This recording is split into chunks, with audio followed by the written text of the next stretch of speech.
Live. Oh my gosh. I'm back. I'm back because you know what? It's Friday. It's Friday. And here I am with my friend GodCloud, and we are the MOB, that's musicians on blockchain, on chain music cabal, reporting for duty. Uh Yo, what is up? What is up? You know what? Here, let me go turn on the lights. I see it's starting to lose some daylight over here. Let me oh. pop on the light real quick. I know I should have did this before coming on the live, but hey, But you never know, too late. we like to keep it, we like to keep it real. We real. So yeah, so my name is Maximillian, and I've been putting music and art on the blockchain since 2021. I am joined here today with my friend GodCloud, and we are two musicians. I will let him introduce himself. Take it away, GodCloud. Yo, what's up, everybody? I'm GodCloud, finger drummer, multi-instrumentalist and vocalist, CTO of Balas Palabras Records, and happy to be here. We got a fun show lined up for y'all today. I can't wait to get into it. My hands are super dry. It's cold out here, so don't be alarmed if I You start a got a fire. hot tour.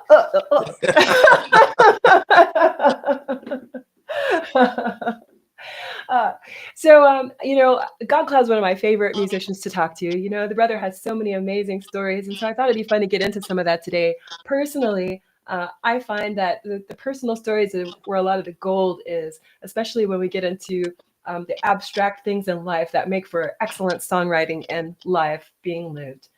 So let's just jump right into it, and let me ask you. So, God Cloud, here's my first jump off for today is what is something about being an independent music publisher, putting music on the blockchain, that completely surprised you once you got in this bitch?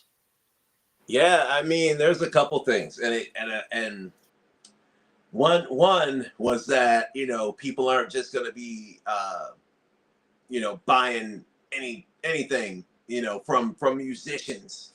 There with musicians, I feel like we had to have a story to our work.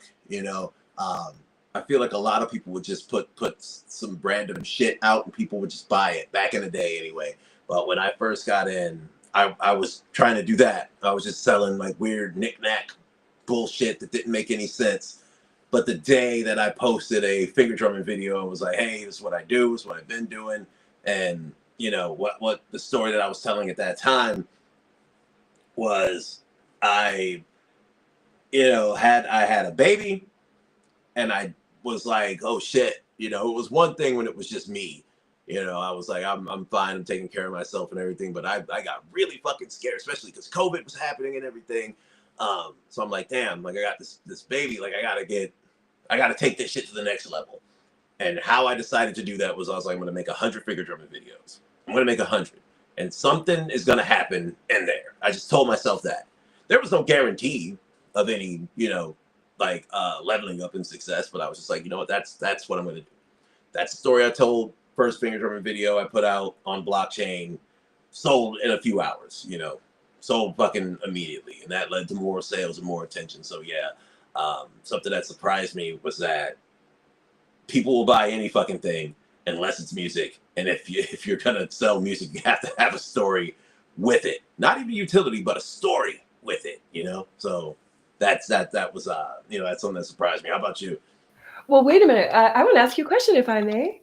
Oh, okay, sure. Okay, so how did you? What happened to help you? Like, because like I feel like that wisdom of if you're selling music, you need to have a story. That sounds like a distillation of some things that you observed, and so I'm just curious, like, what was it that you saw that made you understand that it was a story that was needed, or as I opposed to don't like know. marketing or blah? I really don't. You know what? I think it might have been. You know what? I think that came after the fact. I think after I saw how quickly it sold, I looked at what I put out before versus this and was like, oh, that's probably why, Pop Wonder bought that, That's who bought it. That's who bought my first NFT was Pop Wonder.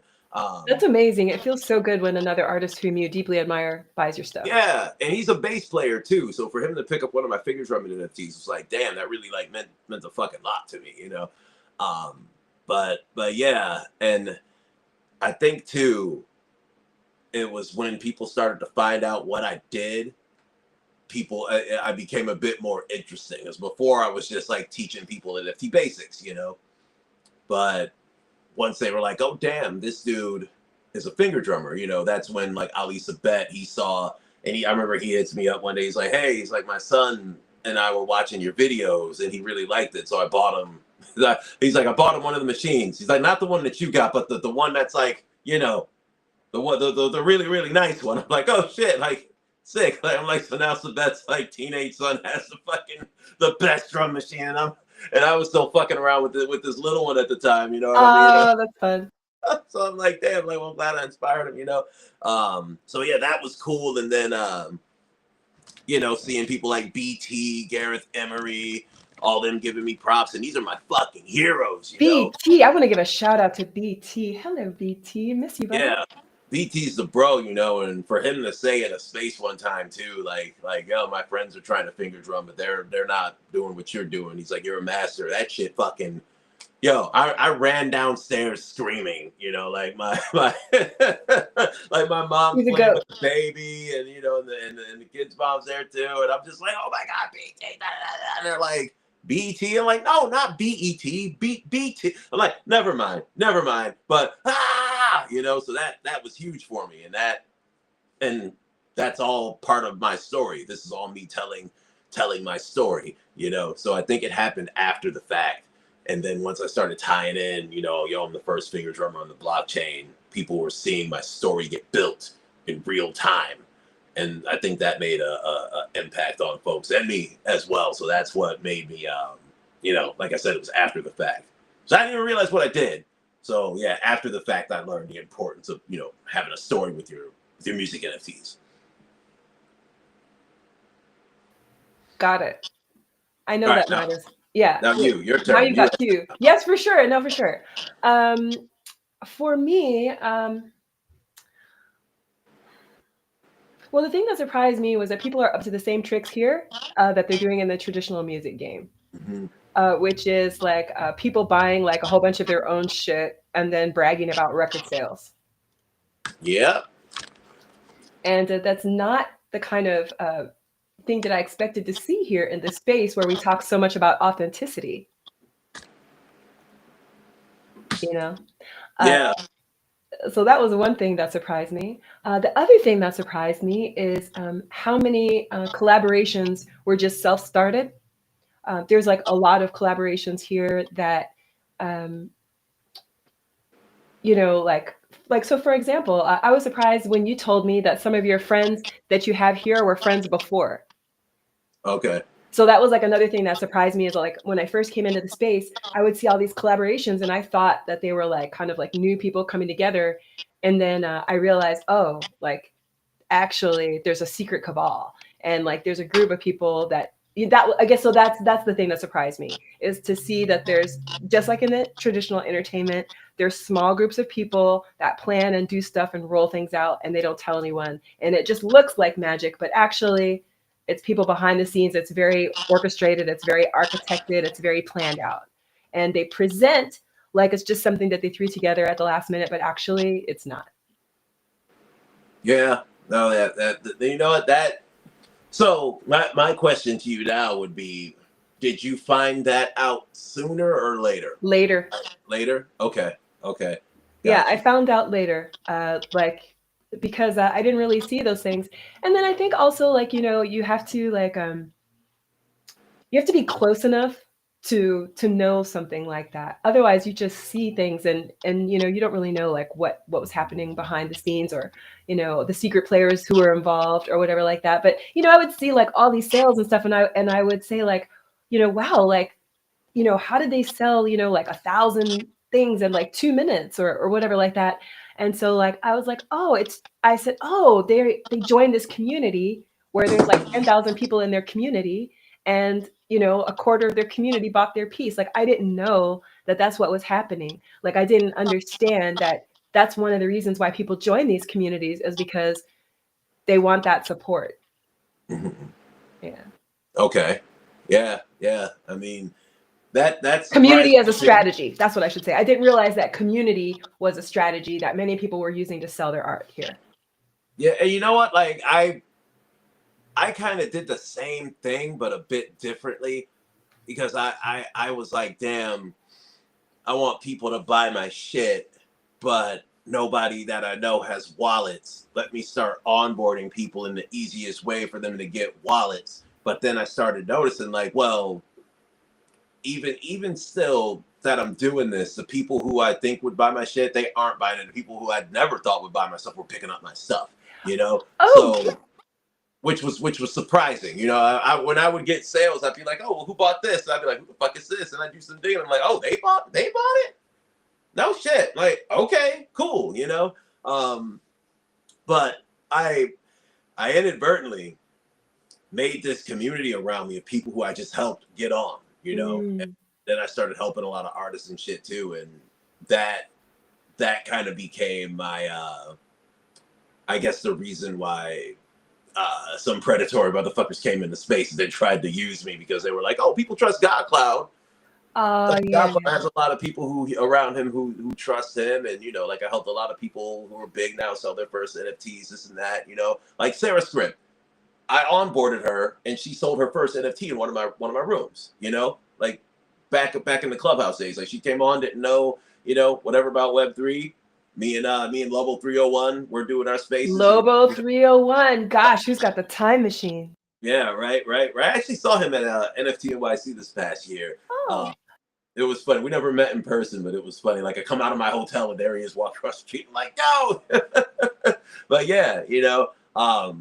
So yeah, a lot of people came through the spaces back then, and you know, got them set up and shit. So when other people were coming in and were like, well, who is a trusted person here? Oh, GodCloud's trusted. Hey, can we use you as our in, you know, to the space? And it got to the point where I pulled back from doing that because just like you were saying, a lot of the same shit that's happening in the original world started happening here too. And I'm like, fuck, I can't be the one who's, you know, leading people in here and shit. You know, like I'm not about to take you to my plug to go get some bags and you get the bags, you taking it till you do just using me to do direct buys and shit, you know, because now I'm everybody looking at me fucked up, you know. So yeah.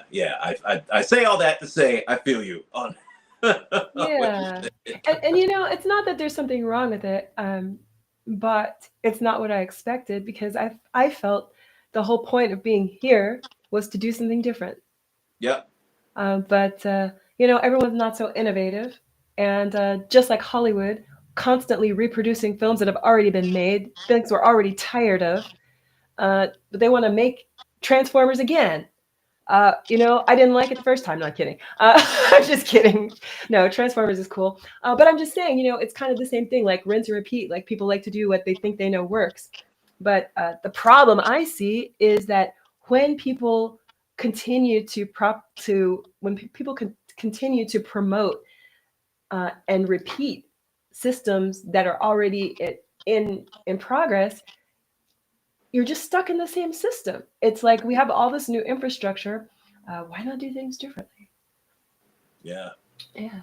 Okay, so next question. What's the most bizarre or unexpected thing that happened to you at a gig or while performing or recording?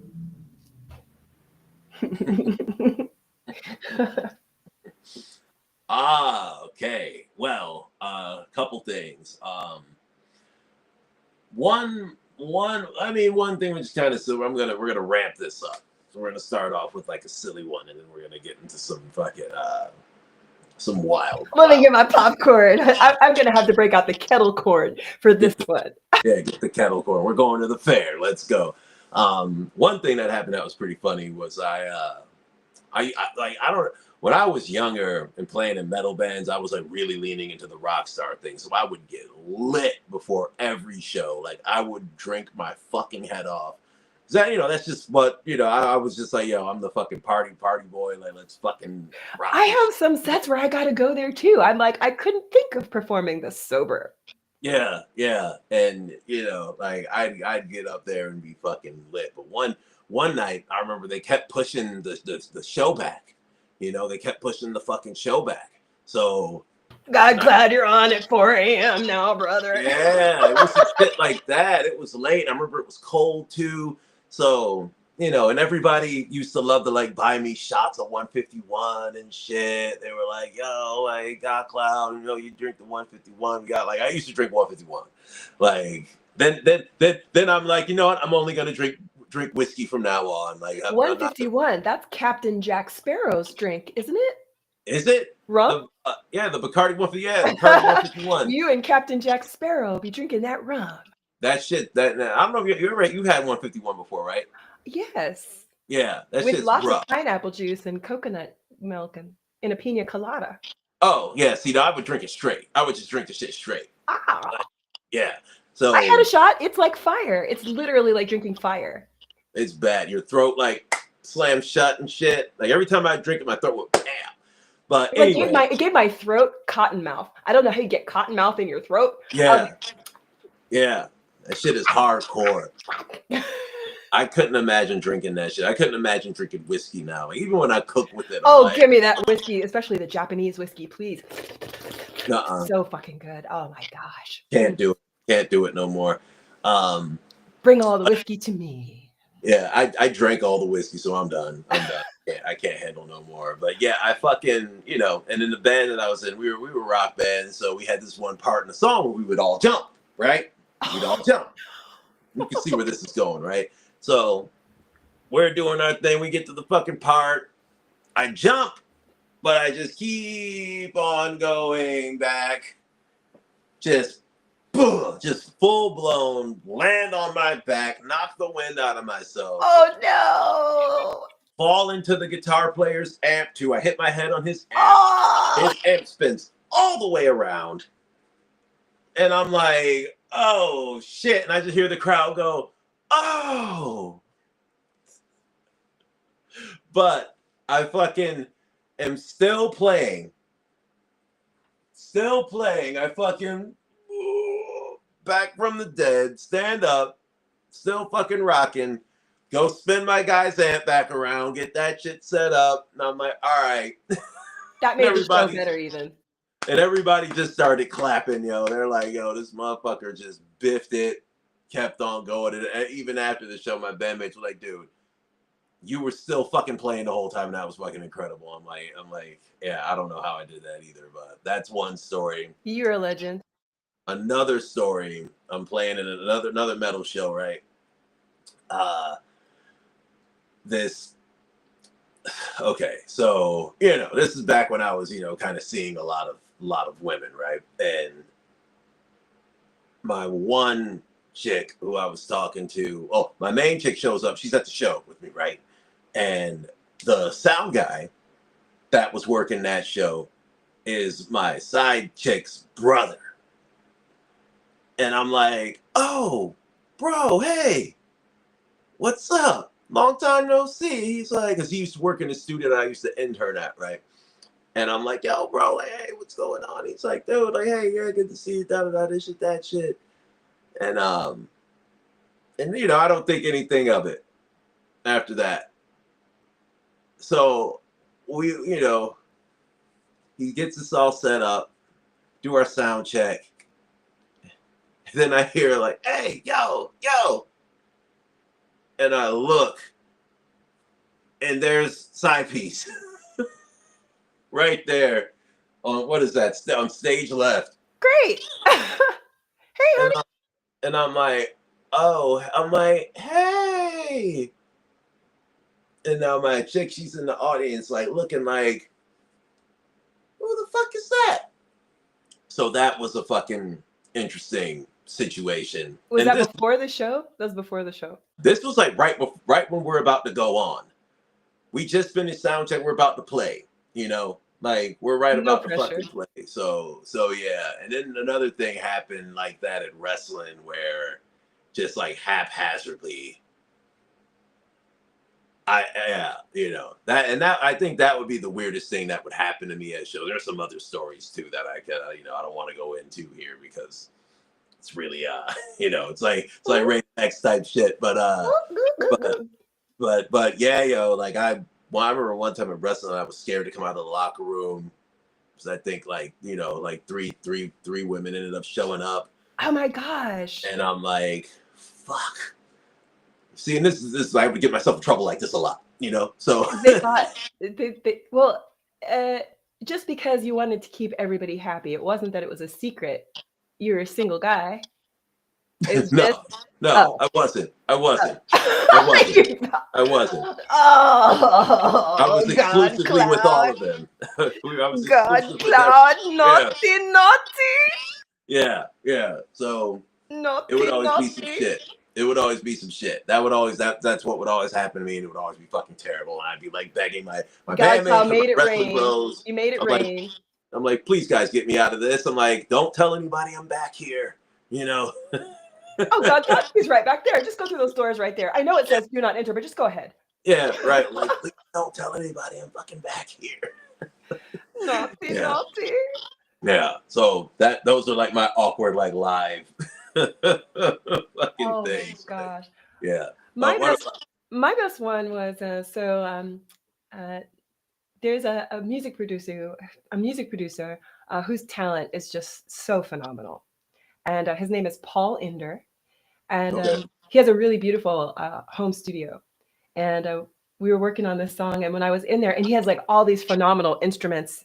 The studio is a nice size, and I don't know, I guess I just got like super excited. It was the bridge, and I just got super amped, and I knocked over like a whole row of guitars while I was recording, and I just kept singing. Couldn't and and then as soon as the take stopped, I was like, and I was and it's like it was super distracting because he didn't see what I had done, right? But I knew I had done it, and I was like, I'm just gonna finish this take. So I finished the take, and the whole time as the song was getting closer and closer to the end, I was like, I'm gonna have to tell him any moment now that I knocked over all these guitars. And so nothing was damaged in the end, but that was the biggest part. And the funny part to me was he was like, oh my God. He's like, didn't even hear anything. Wow. So okay, hold on. How did you knock over multiple guitars? Because it was the stand, like there was like this stand and they were just like in there like this. I don't know. I think I was like, God, doing something like this. Yeah, you know? I'm saying. I'm like, because hold on. Like I've got my guitar stands like over here. Okay, like, yeah. Okay. So like that.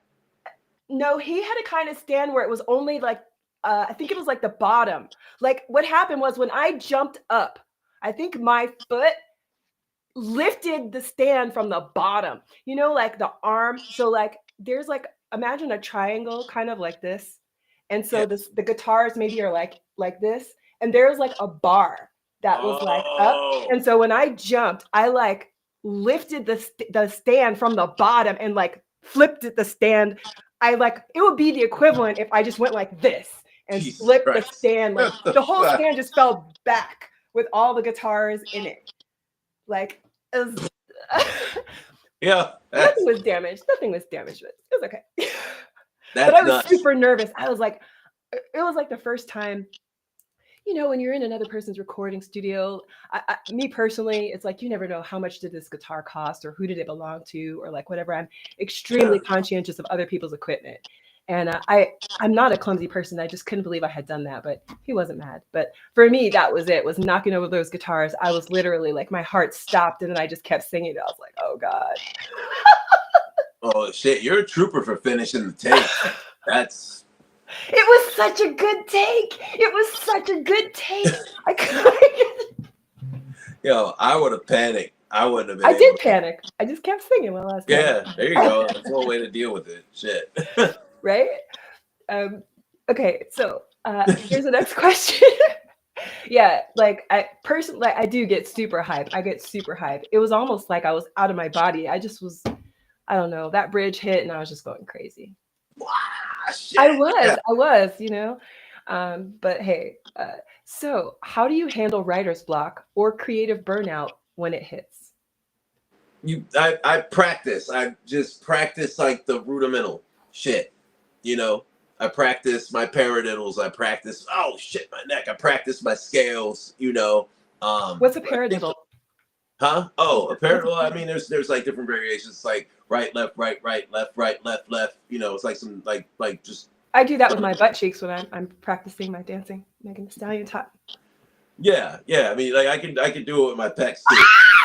But muscle control, you know, like it all works. It all works. I'm gonna say yeah. that when I say I'm practicing my paradiddles, it's gonna be with butt cheeks. Just everybody should know that. Dude, my daughter goes, she's like, Daddy, what muscles are these? Just like slapping my chest. Those are the paradiddle doodlers. Yeah. Like these are Daddy's awesome pecs. But yeah, like like I learned I didn't learn it, but I guess it got reinforced when I was like just looking through some sound design flicks on YouTube, where somebody was like, when I have been feeling no creativity, I learned how to use my, like the guts of my gear, learn like why does this oscillator, or not why, but like how this oscillator interacts with this filter, you know what I'm saying? Like that's when it's time to experiment. And essentially, I think that it applies to life as well, because especially when I'm like rapping or writing raps or writing like lyrics or anything, I gotta like take some shit from my life and figure out how to like put it in song form, you know what I mean? And sometimes you just catch up on everything. Sometimes you tell all the stories, so I know when I was working in kitchens, it would get to the point where me and the guys would just be kind of telling the same fucking stories over and over and over and over again, because none of us were doing anything else. We'd be in the kitchen for 14 hours a day, every fucking day. There would be no new stories. Maybe like, oh shit, yeah, I saw this on, on TV on Sunday when we had off or whatever. When did I have off? I think I had Mondays off back then. No, I had Sunday off back in the day. So I would work all day. That's not important. That's a good day to have off, Sundays, by the way. Yeah. I would be fucking a train wreck though. But yeah, like when you're just like putting out, there's no, you gotta live to get more material. You know what I mean? So yeah, if I get creative block or like creative burnout or whatever, I just gotta go live life or just start practicing, and something will happen, something will shake loose, or from me getting a new like point of dexterity, I'll be like, okay, cool, like I can do this. Let me see how this interacts with my, with some like finger drum and shit. You know what I mean? So yeah, live life, practice. What does creative burnout look like to you? Like, does it mean like you don't feel like it, or does it mean like you're just off your game? Like, what does it look like? How do you recognize when you're burned out? It's when I'm not liking anything I'm making. Or when I find myself like making the same shit, like, God damn it, didn't I just play that? Like, then I'll have to like, I'll like go through a bunch of old like beats, and I'm like, fuck yeah, like I already kind of made this melody or something like it. Like, okay. You're like, oh, this is doom doom doom doo doo doo. No, this one's doom doom doom doo doo doom. Oh no. Yeah, I do it to myself, and I'm like, shit, like, okay, like let's do the other things. Like, maybe I'll pick up one of my weird instruments and fuck around. And that's the thing too. Like I got so many like weird instruments, like reach, like something like this. You know what I mean? Ooh. Like a Starbox guitar, and I'm definitely and it's got like the glass slide joint. Oh, nice. With it too. Yeah, so fuck around with some weird shit. Just start experimenting and. You'll shake something loose. Reach. But yeah, that's what I do. Now tell me yours. So for me, I completely switch gears. This happens a lot. For me, it's not usually burnout. I think sometimes what happens for me is I get to a place where maybe I don't know where to go next. Okay. And I recognize that I don't know where to go next. And that's an unusual place for me, because usually when ideas come to me, they come fully formed. I see the ad, I see the whole concept and everything. I'm really a conceptualist. So if I come to a place where I don't know where to go, I just have to completely do something else. And sometimes I might walk away for months, so I'm constantly working with like multiple projects. And so that's me, is to walk away, especially as a screenwriter and also as a writer of books. Um, Now, when it comes to books and novel writing, I do start with an outline. I've never sat down to write a book except for once. I never sat down to write a book and didn't know where it was going. Um, with nonfiction, I definitely don't. But with screenwriting, I often do because the characters inform me of what's happening in the story. Literally, they talk to me. Uh, I see their movements in my mind. I said this one time in an interview, and I know it seems so unfair to some people, but the way that I write screenwriting is I literally sit back and I just watch my closed eyelids like television, and then I write down what I see and I write down what I hear. And there's some times when it's like the TV is off and I got to go, do something else. And so that's when I switch gears and I work on music, or, I'll work on some other part of that project, or maybe something totally different. And it's not easy necessarily to do that because, you want to finish a project, especially because I'm a professional. Like, I can't get paid on a project that's incomplete. Right. So there is this compulsion to press on something, and there's like this philosophy that some people hold to like push through, and sometimes you need to, like, if you're in a writer's room or you have a deadline, but I think that with art, that's not always advisable, because I think then sometimes we get into the territory of forcing something, and you can see, like, it would be one of those songs where it's like, oh, the first verse is so fire, what happened to the second verse? Yeah. Or they start the third verse off with, let me say this quick right before I jet, or some shit like Yeah. that. It's like, you could tell that they were like, fuck, what do I say before I go? That. Oh, shit. It's like, don't say that, bro. Yeah, right. Like, There is one more thing, though. There is one more thing. As far now, that's writer's block, but okay. burnout is something different. Have you ever felt burnt out? Especially, or let me just even the crypto space burnout, even a space burnout. I mean, I yeah and no. I mean, like, it's funny, my therapist is like, she goes, I think that you do so much because you're like running from suppressed trauma. I'm like, yeah, bitch, like, what the fuck? Like, duh. Like, you go to college to figure that shit out? Like, yeah, fuck. Like, yeah. But, like, I don't know. Like, there's always so much stuff that I do, and again, like I just said, it's like I get obsessive about shit, and I've got so many things, like even now, like, there's so many guitars and toys and, like, just like everything, like, I'm always like, I think once I start getting burnout, I do like what you said, is like switching gears, and my body, especially since I have been sober, has been telling me, like, to stop, because before, like a lot of enhancements, so to speak, Yeah, to yeah. just fucking going at all fucking times, even when my body was like, dude, no, I'd be like, fuck that.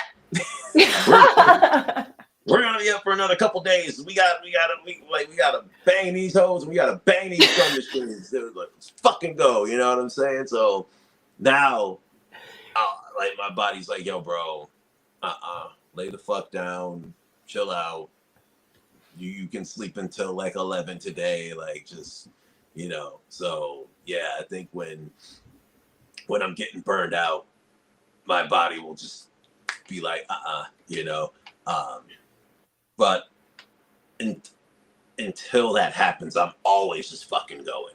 I'm always just like on to something or to the next, So I think when I start getting burnt out, I switch gears, kind of like how you were saying with like writer's block, but I guess I do that with burnout, because, like, I'm like, it's like, it doesn't make any sense that I've spent, I'd say that the amount that I've spent on like action figures and music equipment is like neck and neck. Oh, you must have a lot of action figures. Yeah, I do. Got a fucking lot. We got a shout out from my girl Creatress. What up, Creatress? Hollering at us. What up, Creatress? Hollering at us from San Diego. Hello, Creatress. Hola. So, for me, burnout, I have to completely evacuate. I call it Black Hawk down. Black Hawk down, because I just crash and burn, baby. And when I have burnout, it's usually not because of anything creative. It's usually something personal has made me tired and exhausted me. Yeah. It's usually burnout for me is like burnout for me always means that I have fallen out of love with people. Mm-hmm. Burnout for me feels like it's just like a very negative emotional space that I don't go there often, but I think because I care a lot about staying creative, and so I really pay attention to the things that put me off my game. And for me, it's like I notice that I'm most vulnerable to burnout when I'm dealing with a lot of personalities and maybe some misalignment. It's like those interactions with people. I mean, like, I don't know if this has ever like happened with you, but it's definitely occurred with me a few times I can point to where I have some interaction with someone who knows me a little bit. And it's usually because they're intimidated or jealous of some skill that I possess that they could have, but don't yet have polished. Mm-hmm. And where they're like, talking down about this thing that I'm doing. And there's like, this kind of like, it kind of makes me like angry and like, it's not an actual like anger. It's just the closest expression that I can kind of convey. It's Annoying. Yeah, exactly. It annoys me, but it also, and I hate to admit it, but it has affected sometimes my desire to do the thing that was, being attacked. If that makes yeah. Mm-hmm. So, like, for example, now this isn't the first time that I've been podcasting, something that I started doing over 10 years ago. And I remember when I first started podcasting and I was just going off, I was putting out like 2 podcasts a week and I was just working so hard and I was crushing it. I was killing it. And this gal that knew me, obviously she was super jelly. But she like left me this long, really rude text message, basically like criticizing what I was doing and, all so on and da. And then I had another friend just around this, like the same week, a friend of mine for like 20 years who also had negative shit to say. And it wasn't about the content of what I was doing, my show. I think both of them should have been podcasting too. And just like the criticism of me putting myself out there. The criticism was of me putting myself out there. It still happens. I'm sure, people who are podcasting, or if you're an artist and you're constantly promoting yourself, every now and then, there's that person who's not a complete stranger, because if they were complete strangers, it wouldn't fucking matter. But it's like that person who knows you a little bit, who says that thing, like, oh, like another promotion or, like whatever. That kind of criticism, it makes me feel, just for a little bit sometimes, if I get too much of that in a short period of time, I start to feel that or take on that energy of like not feeling appreciated, or like, feeling like I'm not being well received, and like, well, why am I doing this? Is it being appreciated? That, that energy. And it's not that it suddenly makes me doubt myself, but just even being the receiving that energy, it just makes me tired, and it just makes me not. I say, I don't talk to any of you motherfuckers. Fuck you, motherfuckers. You know what? And then it's like, I want to go lay on the beach. Why am I podcasting? Why do I have to wake up at 7 o'clock? Like, I have to go through a lot to make this happen. I got to wake up early, and, comb my purple hair. You know what I'm saying? So it's like, it's kind of like, imagine if you like wake up early and you like spend half the day cooking a beautiful meal for your family. And then, somebody complains about the food. That's kind of, that's the thing that, So for me, the burnout is never a result of the activities. It's never like I'm tired of what I do. It's usually like somehow I've gotten away from my personal like strength, and I'm letting the little things that should bounce off not bounce off. And when those comments start affecting me, that's when I know I've hit burnout. Okay. Damn. That's the way to put it. I mean, like, yeah, they're raining on your parade. I get it. That's gonna, like, It even shouldn't if you, bother me though. It shouldn't. yeah. But if it does, And you know when what? it does, I know I'm burnt out. I feel like people say, like, oh, you gotta have thick skin or this or that, da da da da. But it's like, yo, somebody talking shit, like, motherfucker, like, no, fuck you, like, fuck that, like, no, like, listen, I had to turn off the anti-bullying settings on my TikTok because I'm like, yo, you're not muting my shit. If somebody popping shit, I'm coming back at them. I don't give a fuck. I got a notification on Instagram last night. I said some fucked up shit to somebody saying some fucked shit. I don't fucking care anymore. Like, listen, you can say what you want. I ain't gonna cry, but I'm going to try to hurt your fucking feelings too. Yeah, people better be ready for the clap back. If I see you, I'm fucking fighting you. Like, I don't, like, and anybody take the shit how you want, but I'm not above a fist fight. I don't fucking care. There it is. Keep the same energy offline as online, as Yes. do I. I keep the same energy. Yes. There is nothing more funny to me than people that think they can pop shit online, but when they see you, they're, oh, hey. Yeah. Like, no. Bitch, get that shit the fuck out of here. Like, Keep shit, the same energy. Yeah. I will show up at a motherfucker's place of employment. Like, what's up? I won't show up at your job, but I will find you in the parking lot. Okay. I'll do both. If they kick me out of there, I'm out here. Hey. I'm out here. Yeah, it's so funny. But yeah, it's like those kinds of interactions, to me, like when I recognize that the little things are getting to me, that's when I know it's time for me to take a break. Yeah, that makes sense. Like, Yeah. I remember back when I would be like up for fucking days back in the day, like I used to get like, when you're like up forever, you start fucking like losing it and shit. Oh yeah. Like, I would get so mad, like at the littlest thing. I'd be like in tears, like ready to fucking kill her. My girlfriend, she's like, "What's wrong with you?" And I'm like, "This motherfucker said that the hi-hat was kind of loud." Yeah, you were burned out. Yeah, I think I might need a nap. Exactly, right? Have you ever had a moment where you felt like you made it? Yes, here, hold on. I gotta close this door. This cold air is coming in. I'm in shorts. I'm fucking freezing. But yes, hold on. Let me close this fucking closet. It's fucking cold out this bitch. God damn. I had one day the baby locked that closet door. It locks, but the lock is on the inside. And she was standing behind me, and she like locked it while I had it open, and I shut it.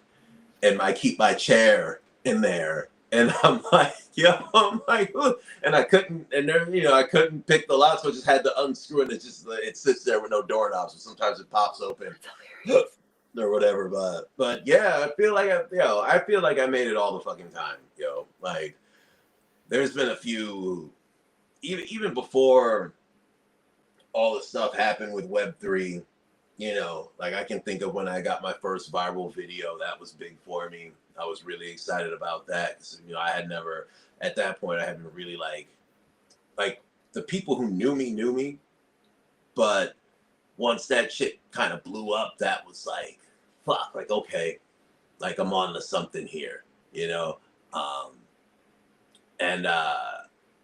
and yeah, I think one of the times too when because this all kind of it's so crazy how that one video like sprouted into so much shit. That first finger drumming video? Yeah. And it wasn't even like, I had been doing finger drumming stuff for a minute, but just that one video spiraled into a lot. Because I ended up meeting Stoner Matt from NFT Tips through that video. He was just like one of the, like tens of thousands of people that saw it. he reached out to me. He's like, "Hey man, you wanna jump on a beat real quick?" So I got a beat. Me and my guy. I'm like, okay, sure. He sends me the beat, and at that time I was going through a breakup, and again, like I used to not sleep a lot, if you know what I mean. So I shoot this video. Like he sent me the beat. I rap on it. I shoot the video like day of, like just like boom, boom, boom, really fast. Wow.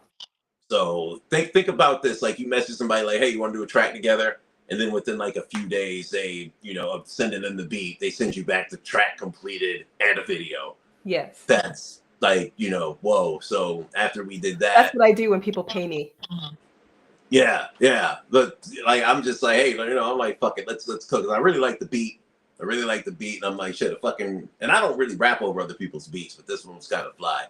I'm like, bet, let's fucking do something with this. So yeah, did all that shit. Hey, babe. Yeah.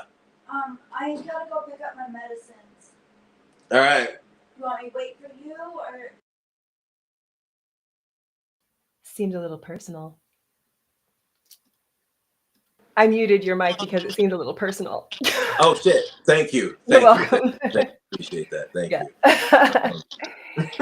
I was like, oh, it seems a little personal. Yeah. But I Mrs. Cloud has a lovely voice, by the way. Oh. Thanks. I'll tell her you said that. Yeah. But I go. Oh yeah. So we do that video. That ends up being a big splash too. It didn't quite go viral, but it did pretty well on our Instagrams and everything back then. I remember people were like, well, like, okay. And then we did a track with another rapper that got picked up by Lyrical Lemonade. What's Lyrical Lemonade? You know who Lyrical Lemonade is? No, sorry. That's Cole Bennett and all them. No, it's a collective. It's like dude shoots all the videos. Here, you're on TV. Oh, you going with mommy? Mommy's going to Wegmans, I think. Again. All right, there she goes. See ya. Bye. So adorable. There she goes. Cute. Oh my god. Baby Cloud. The little rock star. When she's not screaming at everybody, she's like, I'm the boss. You gotta listen to me. I'm like, you are 4. Chill the fuck out. But Lyrical Lemonade, it's this dude is he's got a company called Lyrical Lemonade. His name's Cole Bennett. He shoots like all the videos for like all the like for Gotti. He shot one for Eminem. Like it was a big deal that we got on the Lyrical Lemonade. I don't know this shit. Yeah, look at I have seen Friday. Okay, I have seen Friday. I may not know Lyrical Lemonade, but I did see the movie Friday. Yeah, check Lyrical Lemonade out. They're pretty dope. But yeah, we got on Lyrical Lemonade playlist. Fucking fire. Fast forward, we end up getting into Web3 together. And the rest is fucking history. And I'd argue to say that we were responsible for changing the scape of. Or not even changing the scape, but even like helping usher in music NFTs, and all of this shit came from this one finger drumming video that I shot shithole apartment, So yeah, that right there was the catalyst of me getting to all this where I'm at now, and listen, every day that I'm not like sweating in the fucking kitchen, I'm like, yo, I fucking made it out, I fucking did it, so yeah, so that, yeah, all that. That's amazing. So for me, it's been like this since I was a girl. I always knew I'll feel like I've made it when I'm on Saturday Night Live as the special guest. That's my milestone. Okay. Because I grew up watching Saturday Night Live, and to me, that's where if you're on Saturday, if they ask you to be on Saturday Night Live, you made it. Yeah. Damn. So that's what I'm in for. So when you see me on Saturday Night Live, clowning and doing all the things I do, you'll know that I'm feeling really good. What are you hosting? Are you hosting? Are you the musical guest? Or are you like on any of it? Any of it? Okay. Any of that shit. Oh Got my it. God. Got it. I'm such a goofball though. It would be a shame to only perform musically and not goof around on the skits. Oh yeah. They might You fuck got. around and want to keep me. I don't know, but I'm saying. Yeah, you got to be if you're gonna do music like that. Yeah, because like I don't do I'll like take it. comedy, but I Wow. like to be funny. I like laughing, so I fucking love Saturday Night Live, yo. Fuck. Did you say laughing? Oh, Laughing. laughing. Okay, it's like one of my very very early influences was this show called Laugh-In. I never seen it. You know what? Because it's before our time, but it was one of those. It was one of those really old shows that used to get rerun on like Nickelodeon or one of those other shows. Because Mm. yeah, it was like super old, but gosh, it was just so funny. It's sketch comedy. Something about sketch comedy I just love. Yes. Yeah, me too. You know I think when I was growing up, because my mom didn't really let me out the house a lot when I was a kid, right? So on the weekends, I'd be stuck in the house by myself for like, most of the fucking weekend. And on Comedy Central, they would always play like a lot of Saturday Night Live in the middle of the day. I Yeah, think they yeah. play like 2 episodes or something like that. And I loved that shit, yo. I loved it for the comedy and the musical guests. Like I didn't care who they had on, Me too. because I knew that it was going to be some music. Because it was a lot of the old episodes. And I knew that even if it was like a rapper, say they weren't going to be playing with a track, they were going to have a band. So yeah, I fucking love old SNL, yo. That shit used to fucking kill me, yo. Like even to this day, I yeah, I fucking love this shit. But here, hold, I just got a notification that this coin is doing crazy. Let me check this really quick. Oh, he's on some DJ shit now. So, Give us so I the don't. alpha. Let's see. It's this. I don't even know where it came from or how I got it, but it just popped up in my wallet. This shit called Jesse or some shit. Let me see. Hold on. Is it a creator coin or what is it? I don't even know. So what are you saying that you got a notification that you should sell or you didn't? Did you set it? What do you? I just said that it was up like 535%. Oh wow. Yeah, so I'm checking to make sure that it's just not talking about the whole day. Which I think, okay, yeah, we're good, we're good. It was just saying, yeah, it was just like giving a synopsis for the day, but no, this shit went fucking crazy. Like like somebody, like I don't know where it came from, it just popped up in my wallet, and I'm like, okay, that's super sus. Okay, we have to set a good role model first of all. Got to set a good example. What do you do when coins just suddenly pop up in your wallet? What does that usually mean? I cash them out. I fucking cash them out. No, seriously. Okay. Oh, Cloud. Next time we see you, you're gonna be like, "Oh, I got drained. Oh, like, bro, I told you, free money's not always free. Sometimes it is, and sometimes that." Natalie Crew said this shit. I'll never forget. I got to give a shout out to Natalie Crew. Boo, I love you so much. I can't wait to see you, sis.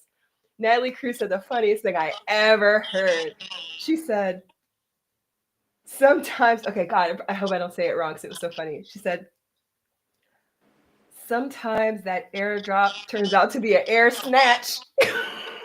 Oh, snatch your shit. Yeah. No, you know what? Yeah.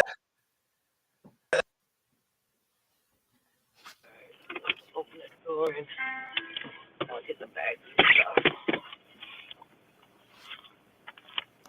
Oh, who did I call? GodCloud, I gotta tell you something. Your Bluetooth microphone thing came on, and I can hear somebody has your Bluetooth headphones, and your audio is coming through from the headphones. It's not where you are. Like Mrs. Cloud has your Bluetooth headphones, and they're on, so I can hear her in the car. You can't hear me? You can hear me. I cannot hear you because your audio is being routed through your headphones, which I think are in your car. Okay. Oh, you know what? I have the perfect thing for this. You guys aren't even going to believe how perfect this is. Just hold on one second. Let me go to. Oh, that's so funny. Technology. He'll be back. Here we go. Yeah. Did you turn off your Bluetooth? Okay. So I still don't have any volume for you.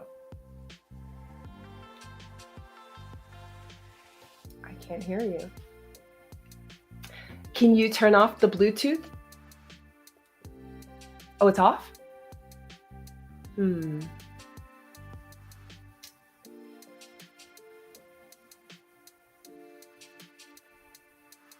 I have you muted. I have you muted. Do I have you muted? Okay, let me see. No, you're not muted.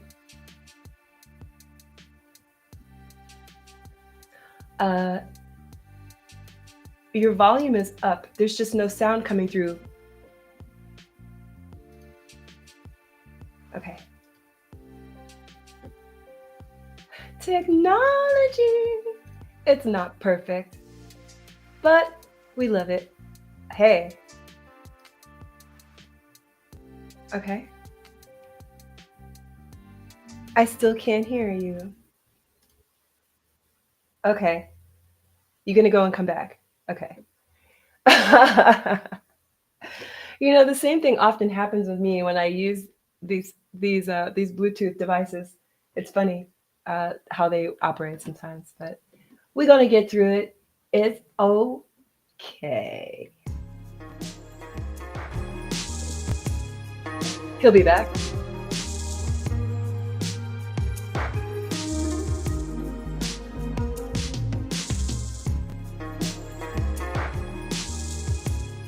Okay, here we go. Are we there? Yay! Gotcha. All right. Yeah, that was so fun. All of a sudden, I could hear the car sounds, and I was like, you were talking, but I could hear a woman's voice. It was hilarious. Just the timing, like, it didn't happen until you started talking, and then it was like her voice, and I was like... That's fucking hilarious. Yeah. Yeah. I forget to unhook it. I think when the car turns on, it, you know, everything starts doing its thing. But yeah. But shit. What were we talking about? What was I was about to ask you the next question. Oh, okay. The last thing we were talking about was, I was saying that I would feel made when I was invited on the Saturday Night Live, whether as a musical guest or a performer. Saturday Night Live to me, that means I made it. Banging. Okay. Yeah. Got it. Okay. Cool. All right. Yes. All right. Very cool. So this is the question that I have. The last one in this set before we move on to gear and tools is, I'm so cannot wait to hear your answer to this one. Okay. What's the thing that people assume about independent music publishing that's just not true? That streaming is the best fucking way to go. That's what they all think, yo. They're like, yo, and you know what? And I tell you what, when I first got all my shit set up, iTunes was different. It was like you could buy the song for like $1.29, and if you had your shit set up right, you'd get the $1. You'd get the full $1. What is shit set up right? Oh, sorry. If you were set up as a publisher and you were publishing your own stuff and had everything, you know, have all your shit in order in terms of that, have your you know, have you listened? But I didn't do this because I was my own record label, so I didn't have myself. You're talking about when you're signed up for Apple Music, signing up as a publisher. I mean, like, so I've always only been a music publisher from the very beginning. I've always had my own publishing, always. So I didn't know that there was some other way to do it. How are people putting music on Apple Music and not being a music publisher? Shit, listen. And this shit was like, I'm like, wait, y'all doing what? Because this is something that I got into with with the old lead singer from my band. I'm like, dude, what the fuck are you doing? Like, why are you publishing the songs with BMI when I'm like, bro, I can publish our shit for us for fucking free. Well, I guess it wouldn't be free. I can't remember how much it costs exactly when you got to publish some shit. I don't think it costs anything once you're the publisher. I think the copyright is what is like the $60. 30?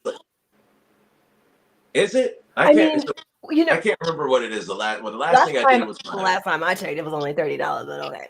Yeah. Okay. And you can register a whole register a whole album, right, including the artwork and everything. Yeah, exactly. Yeah. So I'm trying to think when I did GodCloud on Doomsday last, or not last, but when I did GodCloud on Doomsday, which was you know, a long time ago. I don't remember.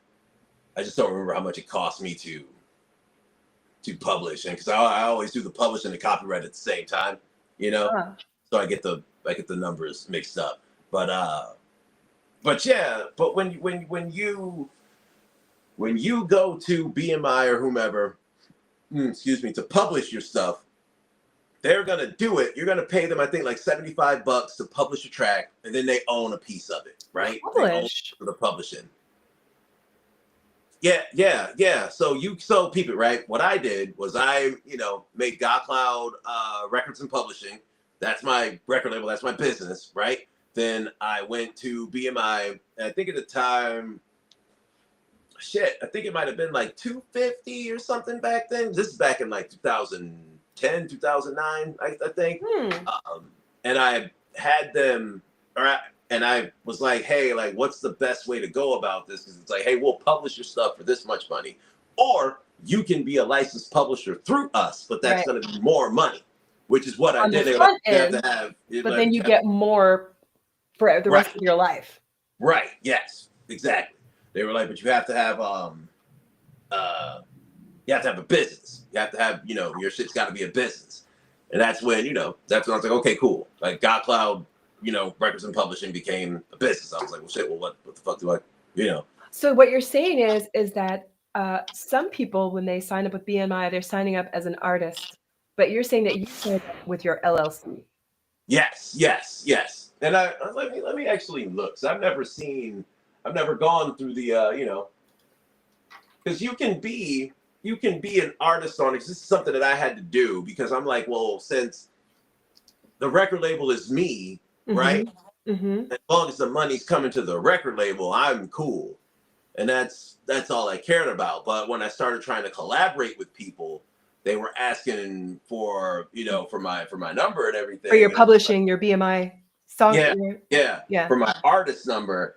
And I was like, what? And I'm like, here, use this. They're like, that's not working. It's not enough numbers or some shit. Yeah. And then I'm like, hold the fuck up. So I think I called them one day and just had them like explain to me everything that's happening. So basically I gave myself like a bad record deal, like GodCloud, the artist, wasn't making anything, but GodCloud Records and Publishing was making all the money off of my music. That was GodCloud, you should be pissed. Yeah, right. Your label did you wrong. Yeah, seriously. I did my own self dirty. But, I'm like, at the end of the day, I didn't give a shit because it's all going to me at the end of the fucking day, But that was something that, I had to, like, figure out. But other people don't know that when you do it that way. So let's take it back to the old iTunes days, right? Okay. I think right before it went to the straight streaming model, shit was like $1.29. Yeah. Right. So Apple would get the 29 and the label would get the $1. Then it would be up to the label on how to split that $1 up amongst everybody, down the pipe. So GodCloud Records and Publishing would just straight up get $1. And I'm like, fucking cool. Yeah. I just got $1. I'm like, sick, okay. And then I'm like, I can fuck with this, Okay. And you were taking all of it. Okay. Yeah. You're taking all the writing and all the publishing for the LLC. Yes, and I mean, like, I maybe owe some people some money, but that's neither here nor there. But yeah, I'm like, shit, if y'all ain't got y'all numbers set up, then hey, I don't know how I'm gonna pay you, well, actually, are you talking about like people that you worked with who didn't have their publishing or writing set up? Yes, like my cousins. What I do is when I register the song, I'm a BMI songwriter. And what I would do is when I register the song, I include the other people and their splits. But there is actually a way where if they don't have their writing on publishing, there's like a tick box or something for that. And so it's like I'm reserving their share is like siphoned off. It's kind of like a split royalty contract. You know, it's interesting. When I look at the back end of BMI, it looks like the back end of when I'm doing a split contract in NFTs. Yeah. Oh yeah. Right. 100%. Yeah. Yeah. But I mean, I get, and I admit, I was a bit bitter because they didn't want to finish like we were supposed to be. It was what's that? You didn't want to. My cousin. So Oh. still mad about this shit. But no, like we were supposed to be, you know, rapping on all the tracks and shit. Yeah. You know, like I had made an album with like 14 tracks on it, and I'm like, yo, I got space for 3 verses on each track. So it was 3 of us, you know, and they fucking just bailed on. We did like 5 tracks, and they just were like, So I had to finish this whole bitch by myself, but I did it. But because of that, I was like, I'm not giving y'all a percentage of shit. Yeah. Like, fuck that. So yeah, but yeah, you know, like whatever. And but again, you know, like through that, anytime something would get picked up off of iTunes, the full dollar would go to GodCloud Records. But like I was saying before, if people did it differently, they would probably get, you know, like after BMI took their cut, they would probably end up getting like 50 cents or something if they went the other route of paying that $75 or whatever. And I think, you know, and this is when I saw my singer publish one of our songs, and he came like showing off, like trying to talk shit, like he like, you know, did something. And he's like, oh yeah, look, like it cost me $75 to get our stuff published and da da da da. I'm like, bro, why did you do that like that? I'm like, now they own half of the song. Now you just you're not going to make as much money off of it. But you know, streaming was very well underway at that point. So yeah, thing that I say that people think now, well, hold on. I'm trying to. What's the one thing people assume about independent publishing that's just not true? Yes, and I think that they think that streaming is still a strong way to like earn money, you know. And when I say that, I mean, like, listen, it's easier for me to take the finger drumming videos that I have and make money off of social media and off of like Drip House. You know, it's easier for me to make money off of those than it is to make money off of stream. Like Hurricane was saying the other day, how he was putting fucking so much work. He was getting Facebook ads and all that shit. Then he got paid and was like, oh damn, like yo. But then he's like, wait a minute, like how much did I fucking spend on pushing this shit? You know, it's like, he what spent the fuck? more on advertisement than he made. Right, exactly, and that's just not happening in Web3, you know. So yeah, I think that people think like, oh shit, are you streaming? Like, oh yeah, put this on the iTunes, and yeah, it's like, bro, no, I'm not doing that, you know, like, no. You make an interesting point about the revenue sources, because you know, when you said that, the first thing that I thought, and it was the first time I had this thought, because you unlock something for me. I have this joke, unlock, whenever I get like an epiphany. It's like, unlock. You just unlocked it for me, because when it comes to Instagram and these social media places where you're getting monetized, nobody has to opt in. Right. Nobody has to click. Nobody has to buy. Nobody has to believe. You don't have to convince. Just because they're there, you're getting paid because you're present. Yeah. And that, you know, I had posted one time, I was like, yo, these social media platforms are paying more than the streaming platforms right now, you know, like, and plus it's, and I'm not on Spotify like that. So I don't really know. I don't know if you can or can't do this, but me as an artist on Spotify, I can't go to another artist profile and be like, oh, hey, like go listen to my stuff. Or Why can't you? Can you do that? Yeah. That's what I'm saying. I don't know how Spotify fucking works. So okay, Spotify has a comment section, and like when you're listening to the song, it like actually like the UX is pretty cool. It's just too bad that their philosophies are garbage. Okay. But you can leave a comment, and what's cool is the comment comes up wherever you left it in the song. So like when you're listening to the like song, SoundCloud. that's, I mean, like last time I looked at it, that's what it seemed like. It seemed like people's comments were like all visible. So I think you can, I mean, Am I getting confused? I don't. Now you make me want to look, but I thought last time I checked that you could leave comments. Yeah, Maybe. I know for sure you could do that with like SoundCloud, but I Okay, didn't know maybe that I'm thinking. Spotify had Maybe any I'm sort thinking of of open SoundCloud. phone. Let me look at it real quick. Okay. I'm like, wait a minute. Maybe I'm wrong. Yeah. Um, Yeah. Because it says so. If okay, I'm just gonna just take a peek real quick and look at the features. It should show me a screenshot. I should be able to look at the screenshot and see. So they have all these new features. Add a canvas, countdown pages, artist profile.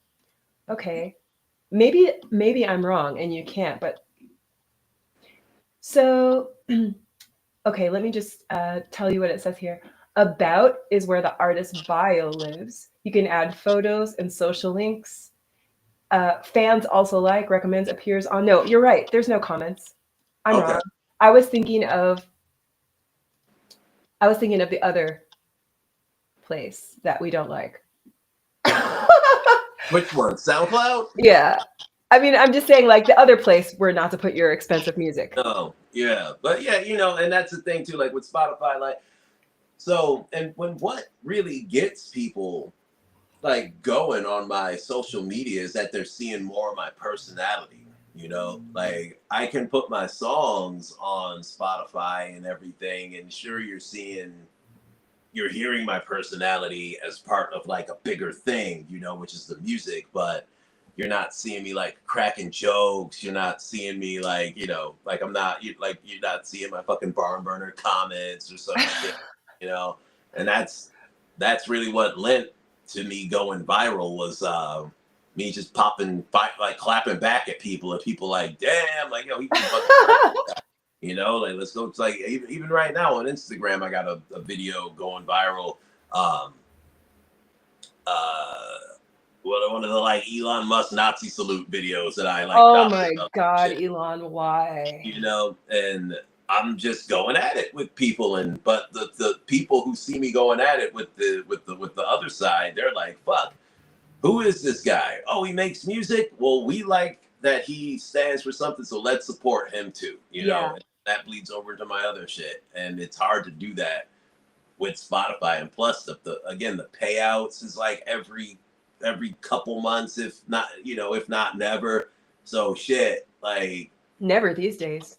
Yeah, right. And there's no, even though I got my gripes with social media, like believe it, I do.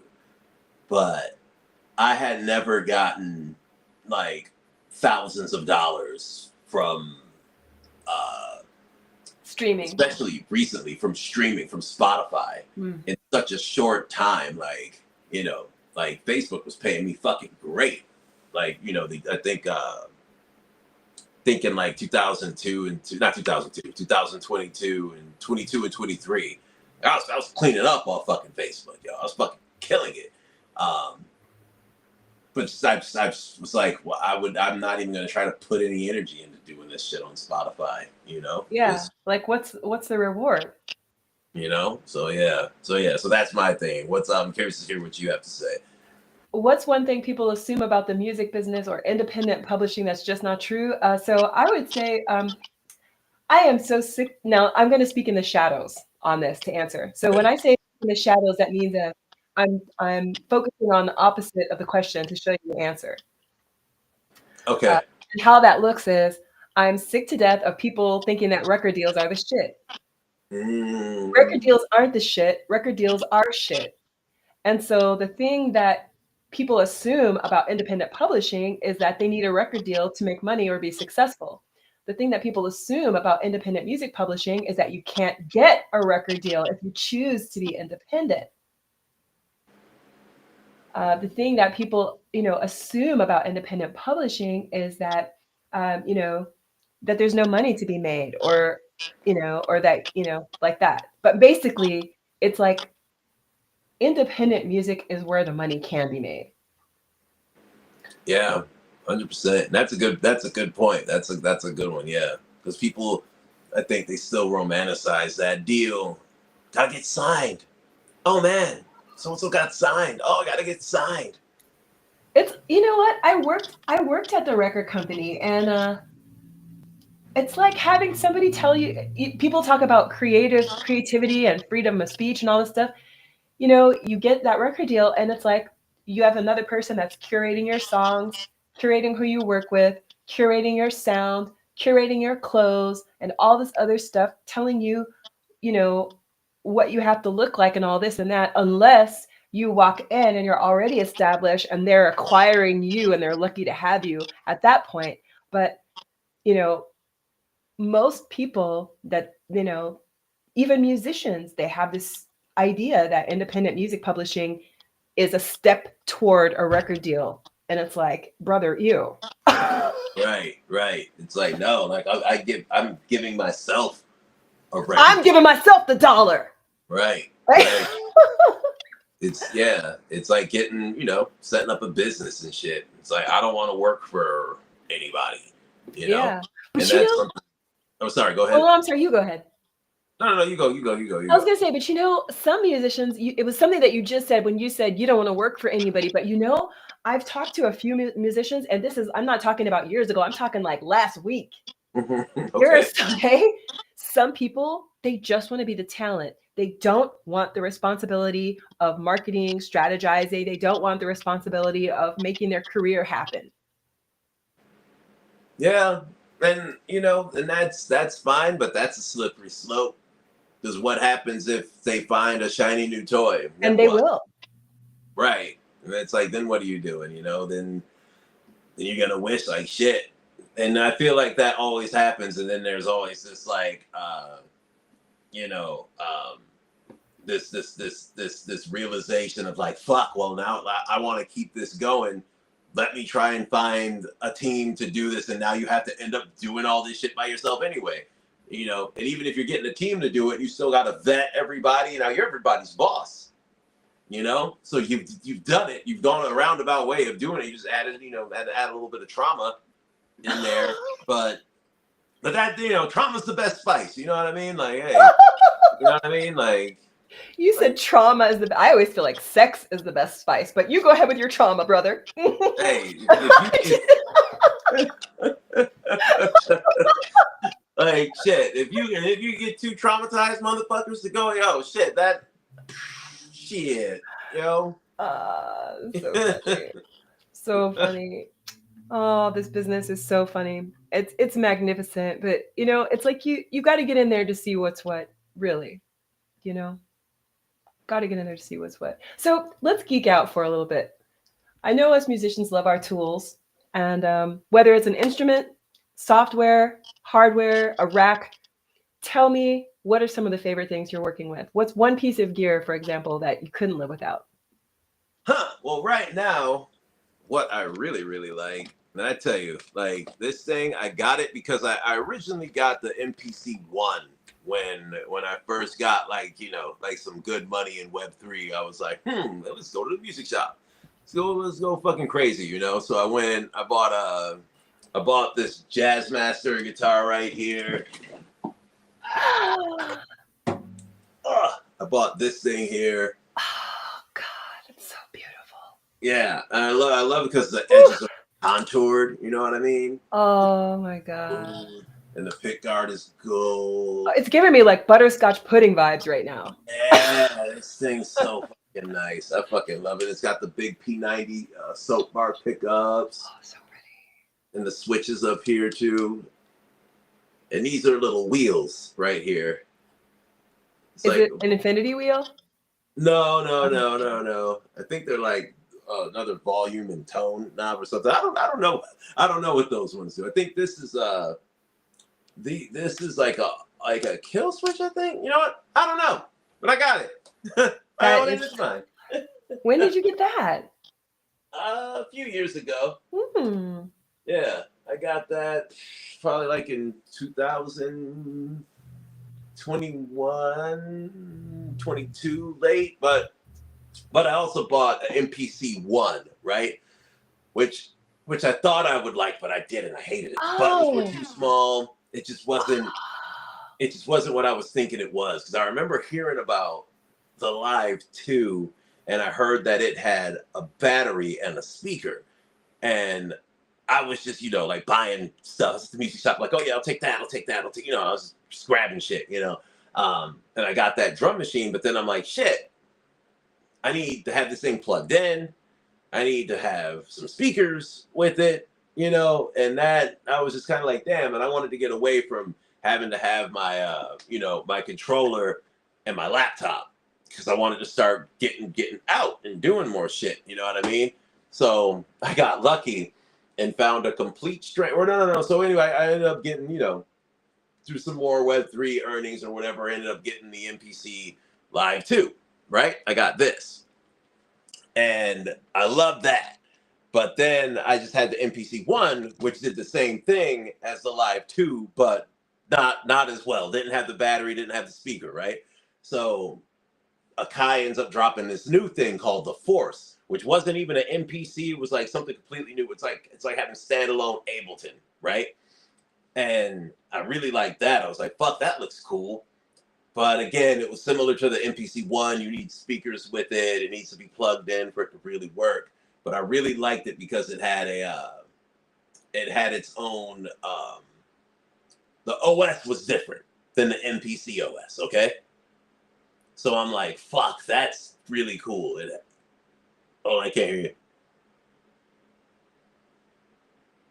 Uh-oh.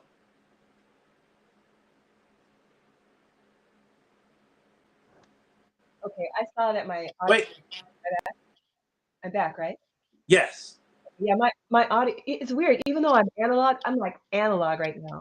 But the studio is wireless, so sometimes my audio dropped out. You can hear me? Yeah, I can hear you now. Yeah. Okay, cool. Now I forgot what I was gonna do. I was gonna say something and I forgot. But anyway, go ahead. Okay, so yeah, so I saw the Force, one of the Force. It was at that time, I think it was like $1,700, and I'm like, fuck. I'm like, no. I think the Force was 13.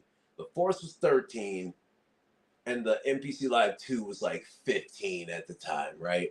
But I found some guy, a complete stranger, Maxximillian, who was like, I don't like my Force. I want an MPC 1. He's like, I'll trade with somebody if they pay the shipping for both units. Oh. Complete stranger in one of the MPC Facebook groups, and I'm like, are you for real? Dude's like, yep. And I'm like, let's talk. Hit him up. I'm like, bro, make me a video of you saying that you're who you are. This is what we're going to do. And I got it. Say no more. And he's like, okay. He made the video. And now I got that Force. This is the Force right here, right? This thing is like standalone Ableton.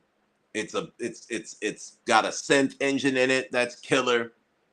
Like, you can make kick drums, snare drums, whatever you want to do in it. So, and a lot of my finger drumming videos, I'll make the melodies and shit with the Force and then put them in the Live 2 and then, just put it all together, with a performance. So I love my Akai Force. I fucking love this damn thing. Oh my God. This thing is the best. For me, it's my software. It's a PreSonus Studio One is the one thing I couldn't live without. Nice. Yeah. Yeah. I mean, when I first started making music, I didn't have any instruments that I could use with my DAW. And so, I was using all digital instruments. And at the time when I first started, it was like so long ago. Studio One has come such a long way. When did you get into Studio One? Oh my God. What's so funny about me is like I never know like what year it was. I judge everything by what apartment or what house I was living in at the time. Okay, sure. You know what I Okay, mean? yeah. And yeah. so I'm trying to I'm like, oh, okay, that was West Hollywood. I was on Willoughby. No, it's actually so Studio One. So that would be.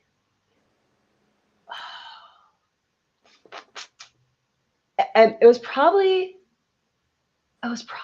the early 2000s, maybe 2010. It's hard to know. You know what? Now I'm really curious. I'm going to have to go back and see.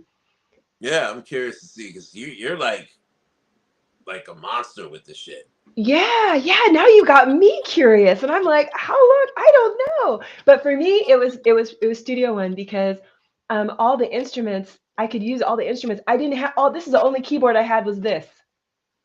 This was the Oh, only keyboard that I had to make music with, and it just tells you how much I loved music. Is I was using this computer keyboard to make music. yeah, And you can imagine how unmusical that felt and how hard it was for me. But it was the only thing that I had. And so I was doing it. And Studio One allowed me to do that. It wasn't easy, but I did. And so even now, like there's so many virtual instruments and things that come with it. So yeah, that for me, Studio One is my jam because I didn't have the access to all the hardware and stuff like, yeah. dig it. And it's still the same because like none of my equipment is really standalone yet. Got it. Yeah. Like I see. I started off all standalone. Then I got Reason and was like, whoa, 'cause it's like a whole fucking world. Yeah, And they're beyond that. It's like a fucking galaxy in those yeah. dogs, But like, what's your favorite part of Studio One? Like, what do you always Ooh, like oh, fucking with? the Impact XT. Oh. So of course the Impact XT is like the finger drum machine inside Studio One. Yeah, hmm It's so fucking killer. And yeah, and so because inside Studio One, so this is why it's so powerful. There's virtual instruments inside Studio One that gives you a visual that looks just like the physical instrument. sure, yeah, So with Studio One, I could use their virtual drum machine. And that's how I was making my beats and my music and everything with their virtual instruments that was giving me a visual interface to make music with the virtual instruments. There's a virtual keyboard in there that looks like this. There's a virtual keyboard that has keys, like this. yeah, And then there's like the Studio One that the Impact XT kind of looks like this a yeah. little I bit. just pulled it up. I'm Yeah. looking at it right now. Yeah, Yeah. So, that's why it was just so groundbreaking for me because I wouldn't have been able to make music otherwise. I needed those virtual instruments because I didn't have anything except for big ideas. that's dope. Yeah, I remember I had when I was working with my dad's MPCs, right? Uh-huh. One of my old keyboard players.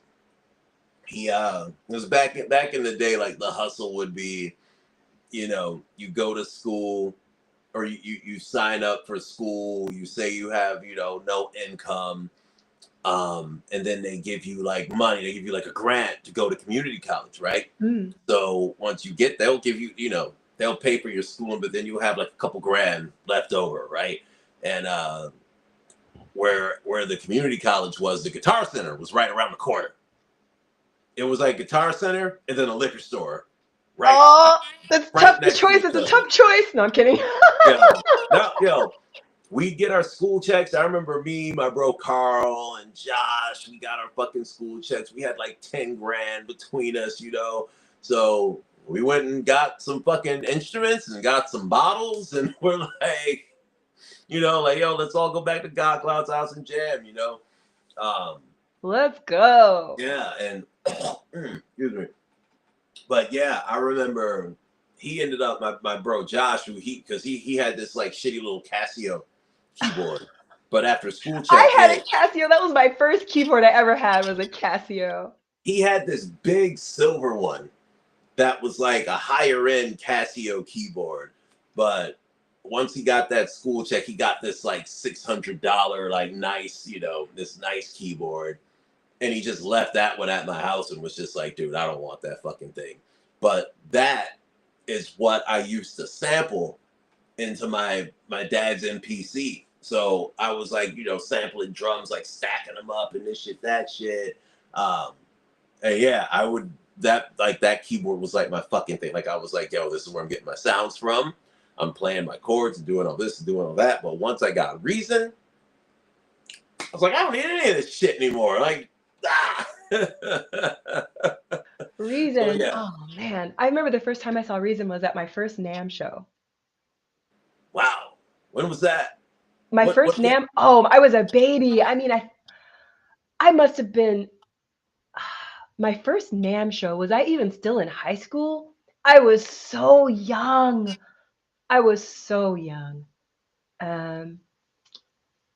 Yeah, I gotta, you know what? I probably still have my badge somewhere. I know I No kept, shit. of You course I remember which kept, Reason version it was? ooh. No, but I can tell you this. You know what was out at the same time? I'm about to get, are you ready for the time machine? Let's go. Spectrasonics Trilogy. Oh, whoa. I'm Wasn't telling you, I that was a child. here? Let's see. Because I think you might be talking about Reason 3. Oh, three. Oh, oh my gosh. Yeah, I was like, I was a child going to these things.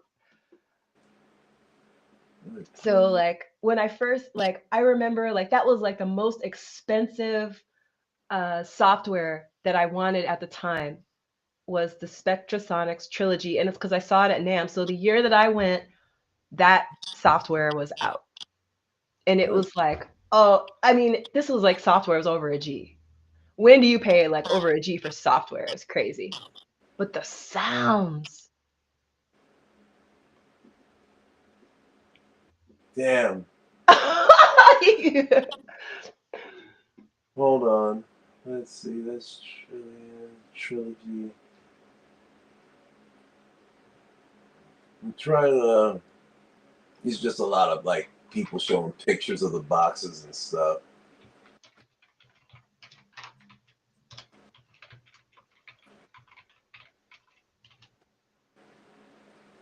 Yeah, the total, yeah, Spectrasonics Trillion base model. Yep, that was one. And there was a keyboard called the Trilogy. So the Trillion is the software, but there was also a keyboard, I think, called the Trilogy that I wanted. Yeah. Do you see that? Holy shit! In 2002. Okay, I told you. Like this is like I was really, really so young. Damn. Yeah. I think. Fuck. I think they had us using like Cakewalk, Oh yeah, Cakewalk. These are Digital all the Performer. Digital Performer. I remember Cakewalk Fruity Loops, I think was like just coming out or came out the next year or something. But that I saw that too at the NAMM, and actually it was the same year because I was like, you know, they always have like some person demoing it and they have like the huge screen, and I never had seen visual representation of live music being played. My entire life, you know, my only experience had been in the music studio. And when you're in the studio, you're looking at the fucking tracks and all the stacks. You're not looking at, you know, Yeah. all the lights and fucking, it looked like a fucking video. I was like, what is this? You know? And then I realized like, oh my gosh, like the visuals are moving into how he's playing. And then I mean, I was just like, it just rocked my world. I was like, oh my God. Yeah, I think at this era in 2002, Mm. I was listening to. I had just fell back in love with like metal. I got into Mudvayne really fucking hard because Ryan Martini was just the nastiest fucking bass player, and I'm like, okay, this. I was trying to be like my whole focus back then was just like being the best bassist I could possibly be. Mm. Not until I got to college and was like, yo, man, I don't want to play in a band. I want to fucking just fucking program my shit. Then I found it on Square Pusher, and that ruined my fucking life. Ooh, Square Pusher. Oh. Yeah. So this is the Trilogy, in case anyone's curious. This is what the Trilogy keyboard looks like.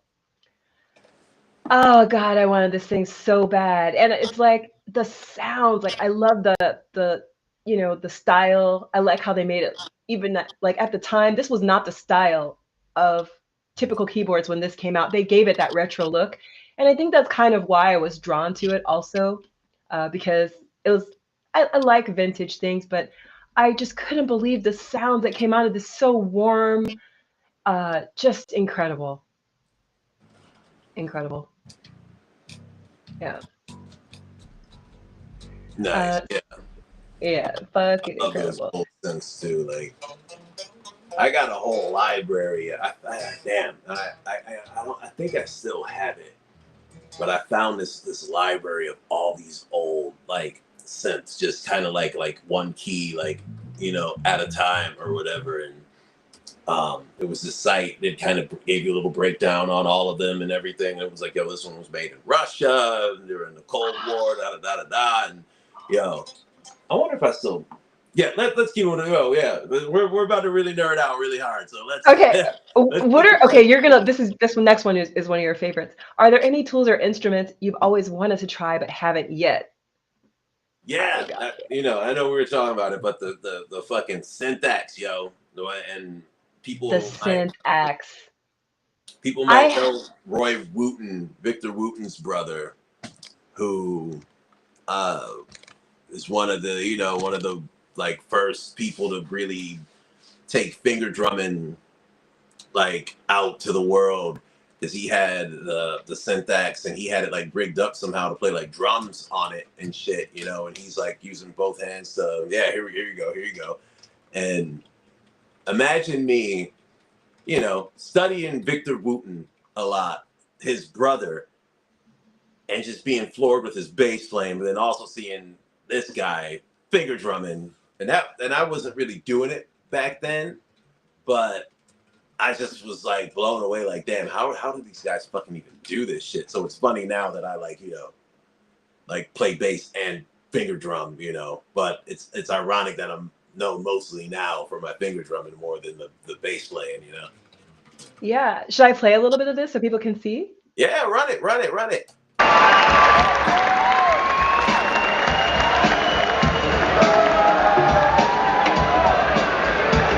Hey everybody,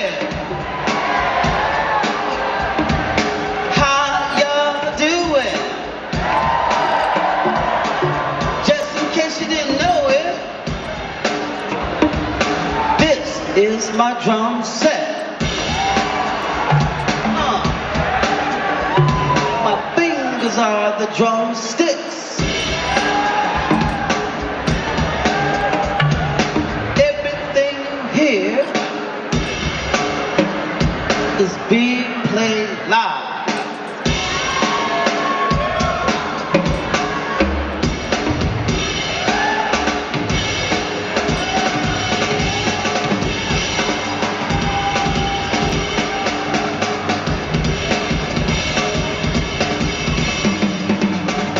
Right hand, left side. Right side, left side. Right, left, together. Let's get it on.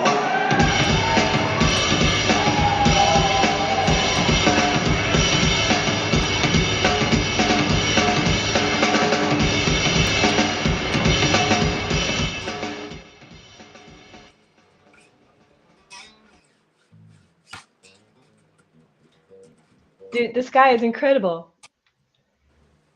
That's yo. Hold on, I'm trying to make it so I can see you, because I gotta make sure.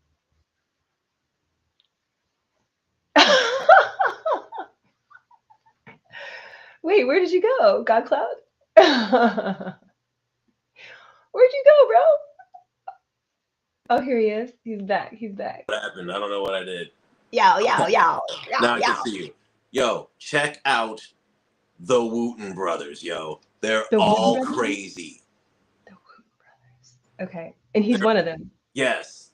Him, who we just saw, that's Roy. Right? That's hold on. Let me make sure. Yeah, I think it's Roy, then Reggie. Yeah. There's Victor Roy. Wooten and the Wooten brothers. Yup, and their brother Reggie is the guitar player, and he's the one who taught all of them how to play. So I think the oldest brother on guitar is Reggie, Then the keyboard player is Joseph. Then there's Victor on the bass. Then there's Roy that plays the drums. And these dudes are fucking crazy. They're nuts. They're like shit. Like there's something else. There's something else. Like when I was a kid, I was obsessed with them.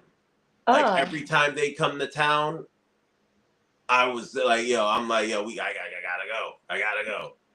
Like, yo, they be like flipping the guitars around their body. They be like doing all sorts of crazy slapping and shit. And the guitar player, dude, Reggie, he's got hair ties all around the necks of his guitars, right? So he can like separate the neck, and he starts like points, and he's like pulling them to do bends and shit, and like so basically, and even so, this technique that I do. Let me see if I get the camera on me, right? So when you see me doing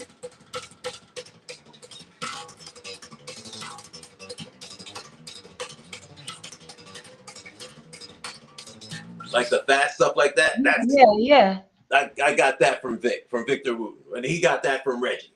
But I never seen nobody slapping on a guitar before until I saw Reggie doing it, and that shit blew my fucking mind. Wow, it sounds so cool. Guys are incredible. When people do tricks and stuff like that, to me, like you're really owning it. If you're doing tricks and flipping it all around, you're doing something. You own it. These dudes are.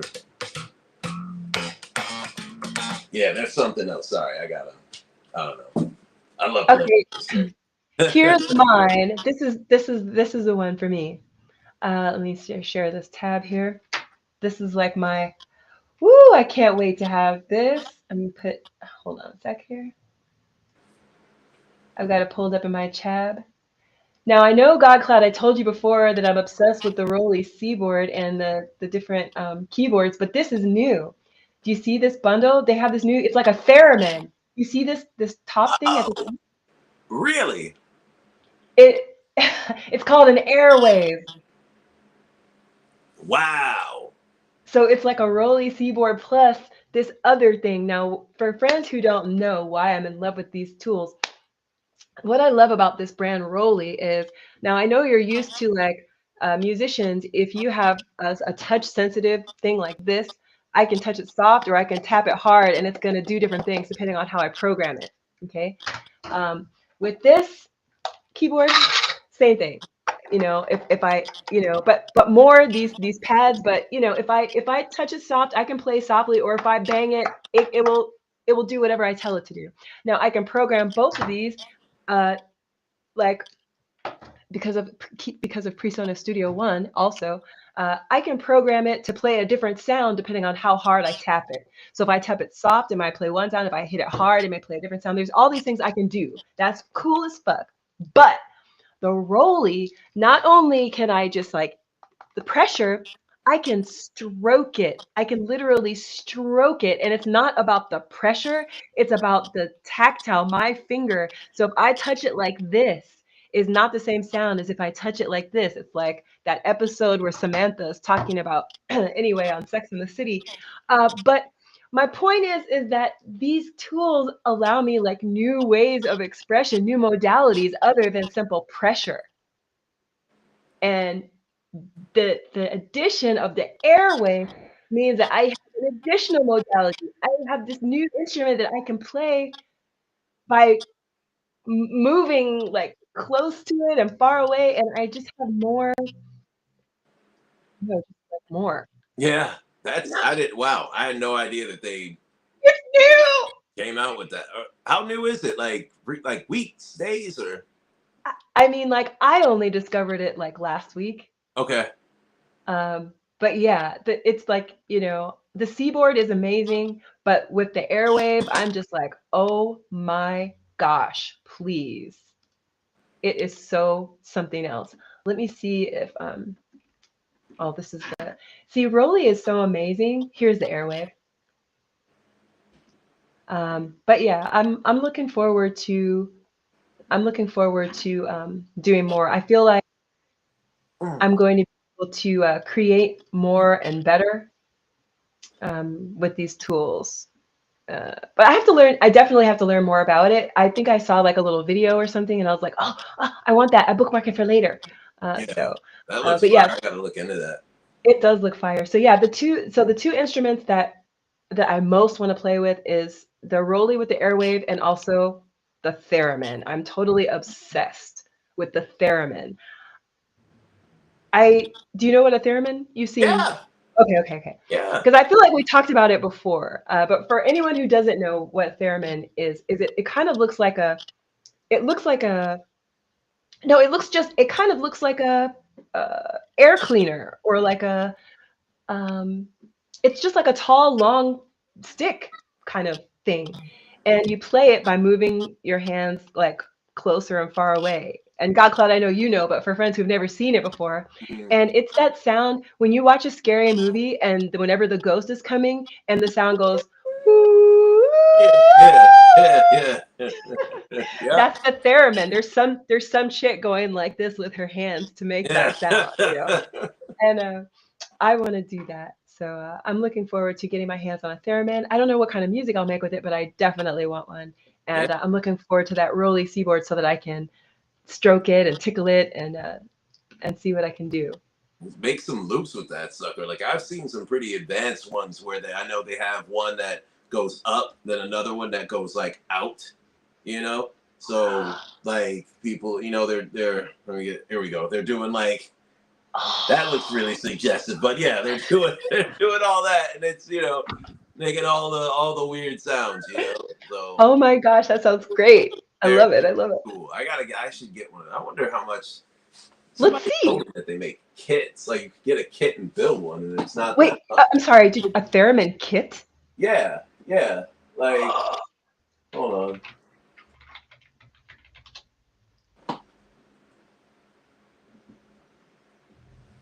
There, man. Oh my Yeah, gosh. here we go. People are making all kinds of like, I've never seen one Kit. like this. $40. What? $40. Oh, and Wow. the Moog theremin. This is what I was talking about. The Moog theremin. I'm looking at the mini. Is it white? Okay, I Yeah. see them. Okay, here, let me show our friends who are watching. Let me see if I can go here, share my screen. Oh, here we go. Oh, the theremin. Yeah, I see it here for 400. This one's 900. The Moog Music Etherwave Theremin. Which one are you talking about? I see that one too. Do I? This one is $899. This is a Moog Music Etherwave Theremin. And I see one. white one. Oh, this one's the Moog the white one. Yeah, the Moog theremin with the assistive pitch correction. That sounds like cheating. Here, wait, let's check this. So this is our newest theremin. It's actually called the Theremin, but what's so unique about it is that we've actually put the Animoog derived sound engine into this theremin. So you've got a traditional heterodyning oscillator playing your pitch, but the sounds that are coming out of it are pretty unique if you want to take a look.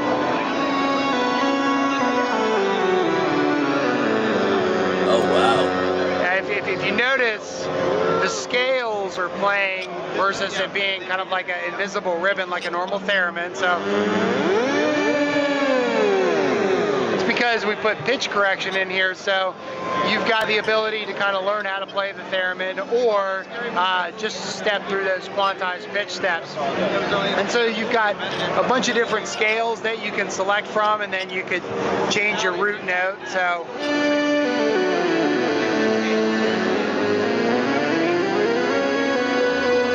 obviously you've got delay, you've got 3 settings, you've got short, medium, and long, and then you have an amount control for that. And then also the unit's got 32 presets, so you got a lot of really cool different sounds in here.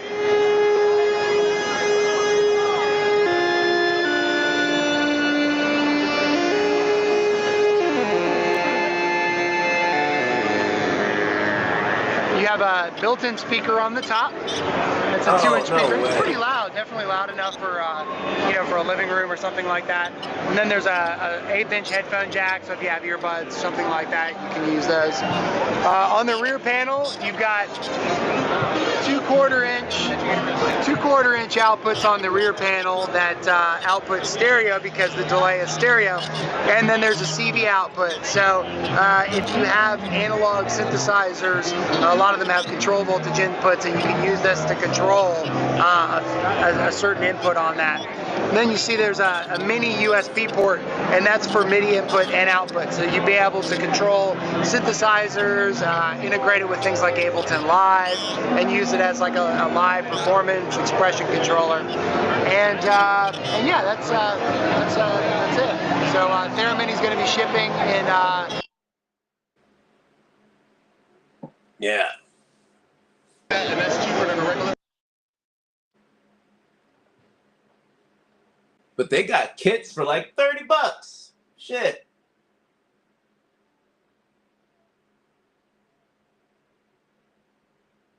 I'm looking at a Theremin kit on Amazon right now. And it's easier to play. $30. Damn it, I gotta type in fucking. Okay, I mean, maybe it's $30, but it's not gonna have like the controls and all the stuff that we just saw, 32 things and go into my MIDI. Did you see? I mean, like the Theremins that the first Theremin I saw didn't have any of that stuff like that, but how cool. I mean, did you expect to see all those new features? No, I didn't. I when Interface with Ableton, connect it with MIDI, run it through you can run it through your other equipment. yeah, I didn't know what to expect. And anytime you see a Theremin, it's just like a box with the antenna, You call it an antenna, I call it a stick, definitely an antenna. yeah, whatever you want to call it, you know what I mean? Like, I just never. I've seen someone with one of those, but it was in a still shot, and I just was like, oh, fancy Theremin, and just didn't look into it until now. So 32 voices. damn, that's pretty wild. And the pitch correction, so it's gonna sound good. I feel like that's cheating, but whatever. I have frets on my guitar, so I can't talk shit. There's no cheating in music. So you said there's cheating. So how do you decide which tools you're gonna use to create them? Shit. I don't know. I mean, I feel like it kind of like I guess whatever helps me get the sound I'm thinking of easiest, like oddly enough, when I want to make like a synth bass line, I use my bass. I use my actual bass, but I will like put some effects on it. Okay. And while you play, do you put the effects on while you're playing or after? Wow. Okay. So I can get the feel of it and be like, okay, this is how this fits, and then I'll just go at it like that. It was funny. I remember one of my engineer who I was working with, he was like, dude, he was like, is this what? He's like, what plugin is this? And I'm like, plugin? He's like, yeah, on this bass. I'm like, oh no, bro, like that's my bass. He was like, you have like a limiter or something on it? He was like, 'cause it's like really. I'm like, nah, dude. I'm like, I can just play it to make it do it, and I don't know why, but that's just when I'm like feeling.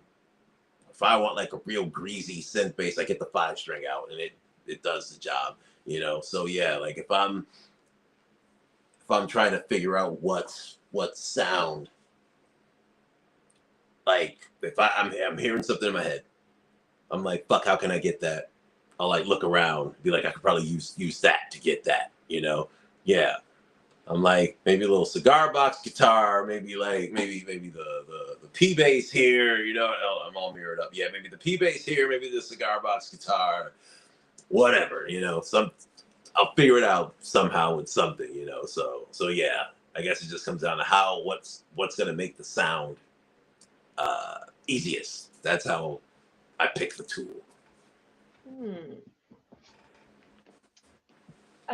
For me, I generally pull together all the instruments I'm going to use in the whole album. Okay. And so in Studio One, I wish I could open in the DAW and show you, but maybe next time. In Studio One, I can create like a pool of all the instruments and sounds and stuff like that and have it on the side. And the reason I do that is because I want to create a cohesive experience for my listener. You know, if you know, like I love Rhodes, like I love the sounds of like Rhodes keyboards, Hmm.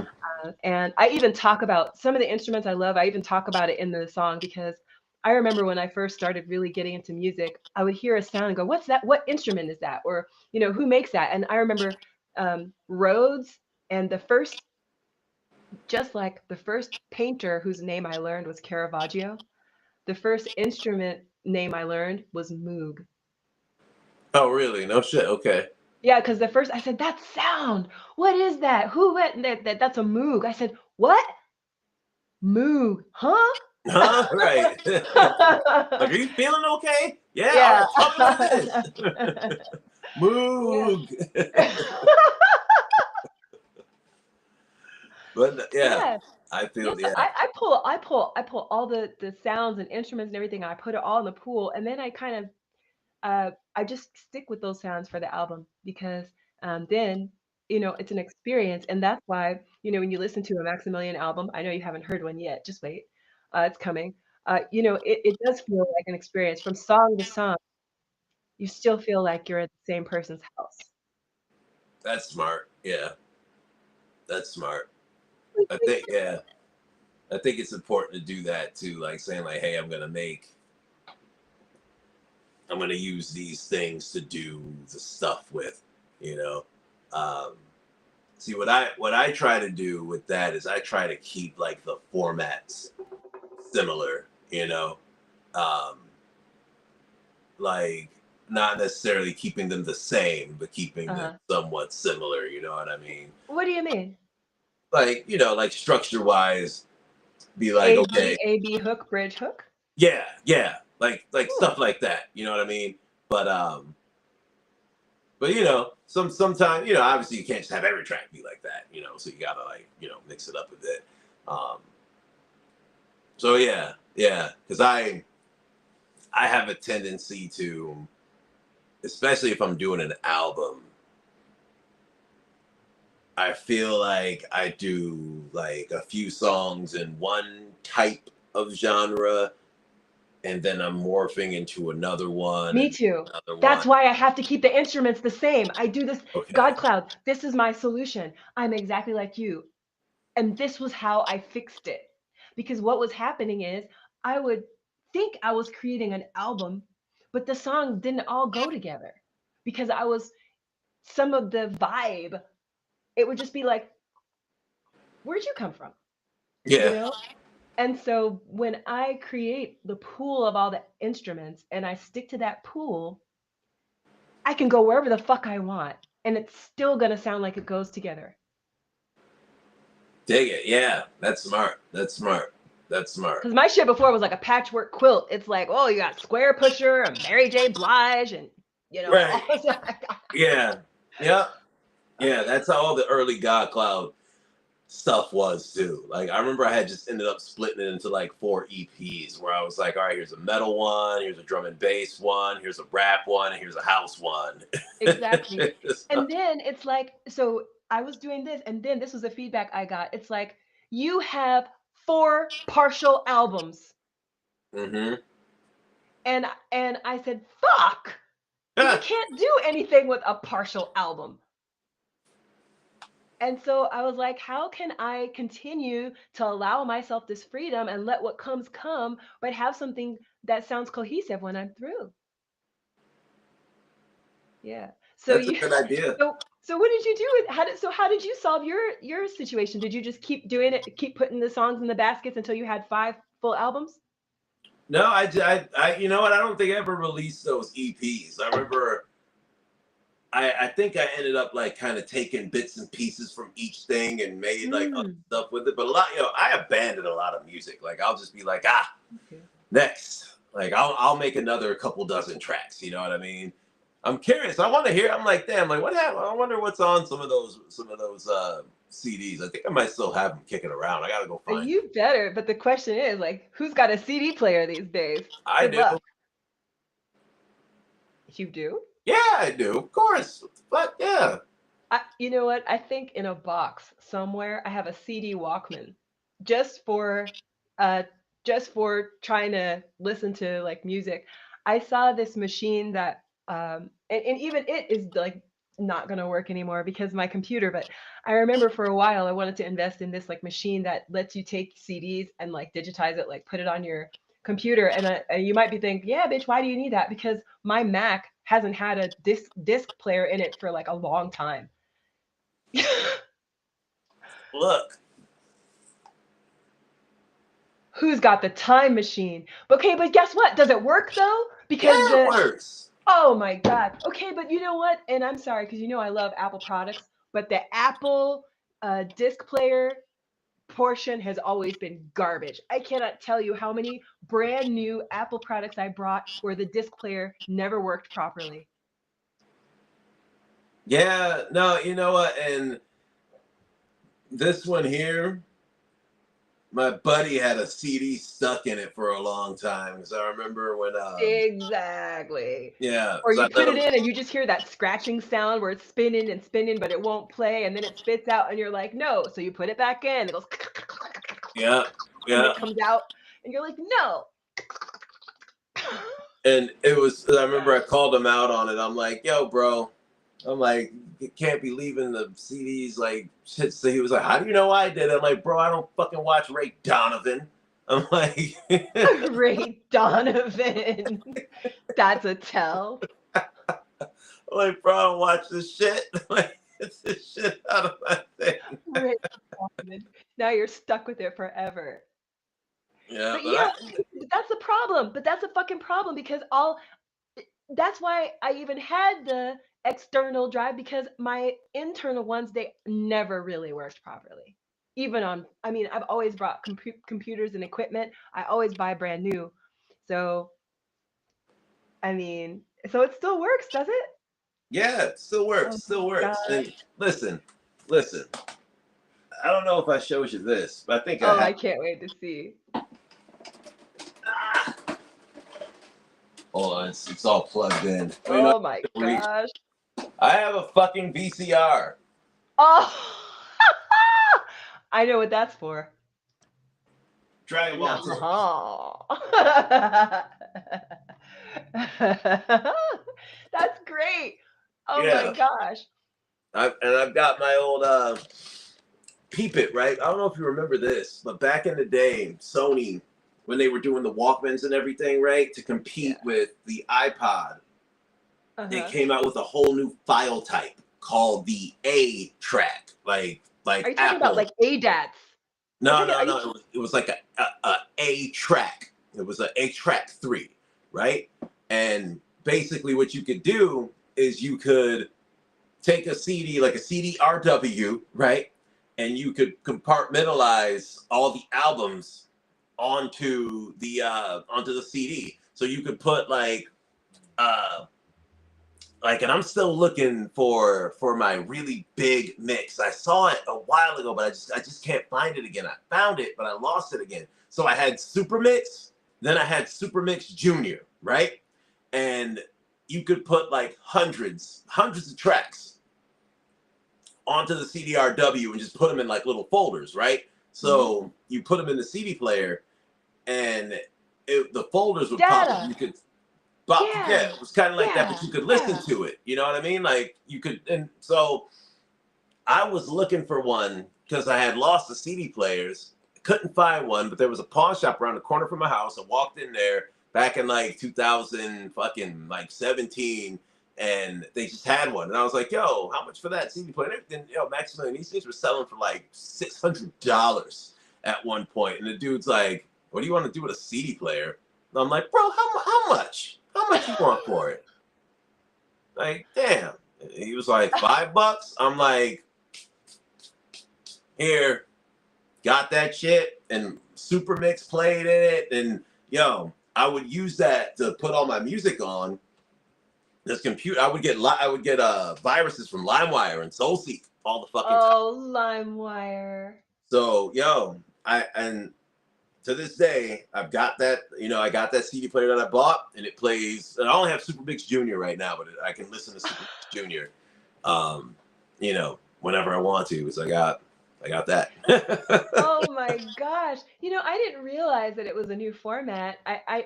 When you started describing the folders and stuff, like, I know I used to do that, but because I feel like, now tell me if this is right. When you put the CD in, you would turn the knob on your hardware to scroll the folders, right? And then you would press menu to open the folder and the songs inside? Or no? Yeah, well, there wasn't a scroll. There was like a button. It wasn't like a scroll. It's like a Okay. folder tap button. Like you'd hit folder, and then you could rifle through the folders. And then when you wanted to pick that folder, I think you'd push play, and then the playlist would open up on the CD player. But it was only on the Walkmans. I'm feeling like I must have missed this entirely. I think I totally missed this. This was in like 2004. Okay, this is before I don't know, because that other equipment we were looking at, did we ascertain was 2002? Is that right? Yes. Okay, so I was definitely making music, but I was still such a baby. There's so much, and I was still like I said, I was still like a child. I didn't really have an allowance or anything, so I it was probably just outside my wheelhouse, but damn. Yeah. See, because I was like the kid who was like on the torrent sites, like getting music from everywhere, like, emailing motherfuckers who were at somewhere where I knew a DJ was playing, be like, yo, like, you going to that show? Like, if you can record any of it, do that. And like, let's get this show on the road. You know what I mean? Like, I don't know if I've ever told you this story, but I remember me and this kid named Hector, right? Him and I would both have to get our moms to like talk to each other so we could Go to the concert? Not even go to the concert, but if I'm like, yo, man, like, I'll pay you, money to get me these things. And we were like teenagers. We didn't really have bank accounts or anything. Or maybe I did, but just didn't know how to use. So I have my mom like call Hector's mom, and they'd swap credit card information or whatever the fuck and shit. Gosh. And That's so cute. like she's like taking him to the post office to mail me up these CDs and shit. Oh, yes. But all my friends would be like, yo, we gotta, like, I remember I had this like 4-page front and back list of all these DJs, all these concerts and shit that I had. And my friends were like, yo, can you burn a CDs? I'm like, yeah, like whatever, like I got you. So as I'm burning them shit, like I'd give them a copy of the list, and we'd start scratching off like whatever, mixes that we got them, that I got them or whatever. And like, yeah, I lost a lot of that shit. And that's why I'm tripping. Like, if I can find fucking Super Mix, and mind you, I spelled Super Mix SOOPER. So it's like the superest mix. But like, I had so much fucking like house shit, like tracks that I'll fucking remix I'll never fucking hear again. Just so much stuff. But one mix that I fucking have, it was DJ Real Drums, cat out of Chicago. I haven't heard a fucking peep from this guy ever since then. Real Drum, January 2004, his hour-long mix is fucking perfect. God damn it. Fucking mix is so damn good. Oh my gosh. I hope you find that. That would be so killer. I have it. I still have that one, but I don't have my big Super library. Oh my God. That's so crazy. I still have like my last 3 Mac computers just sitting in a cabinet. There's so much music and art and stuff on them. And yeah, I'm a bad artist in some ways, very naughty. I turned over a new leaf in 2025. So when I get my new computer, that's got to come soon. I'll do better. But in the past, and I know I'm not the only person guilty of this, but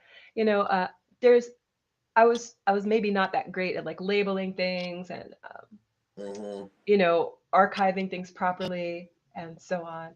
And it's not because I didn't value my music or anything like that, but I just didn't know how prolific a creator I was going to turn out to be.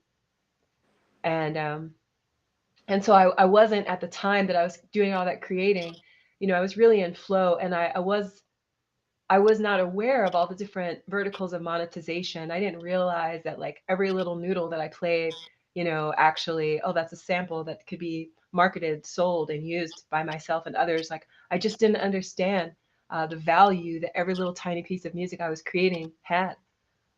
So I still have all these little treasures and little pieces of gold to play with. Yeah, go back and get that stuff, yo. Like I still to this day, I will find some old shit and pull it into new finger drumming routines, like an old melody or something, and I'll like build around that. Like I've got, where are they? I think they might be in this box over here, but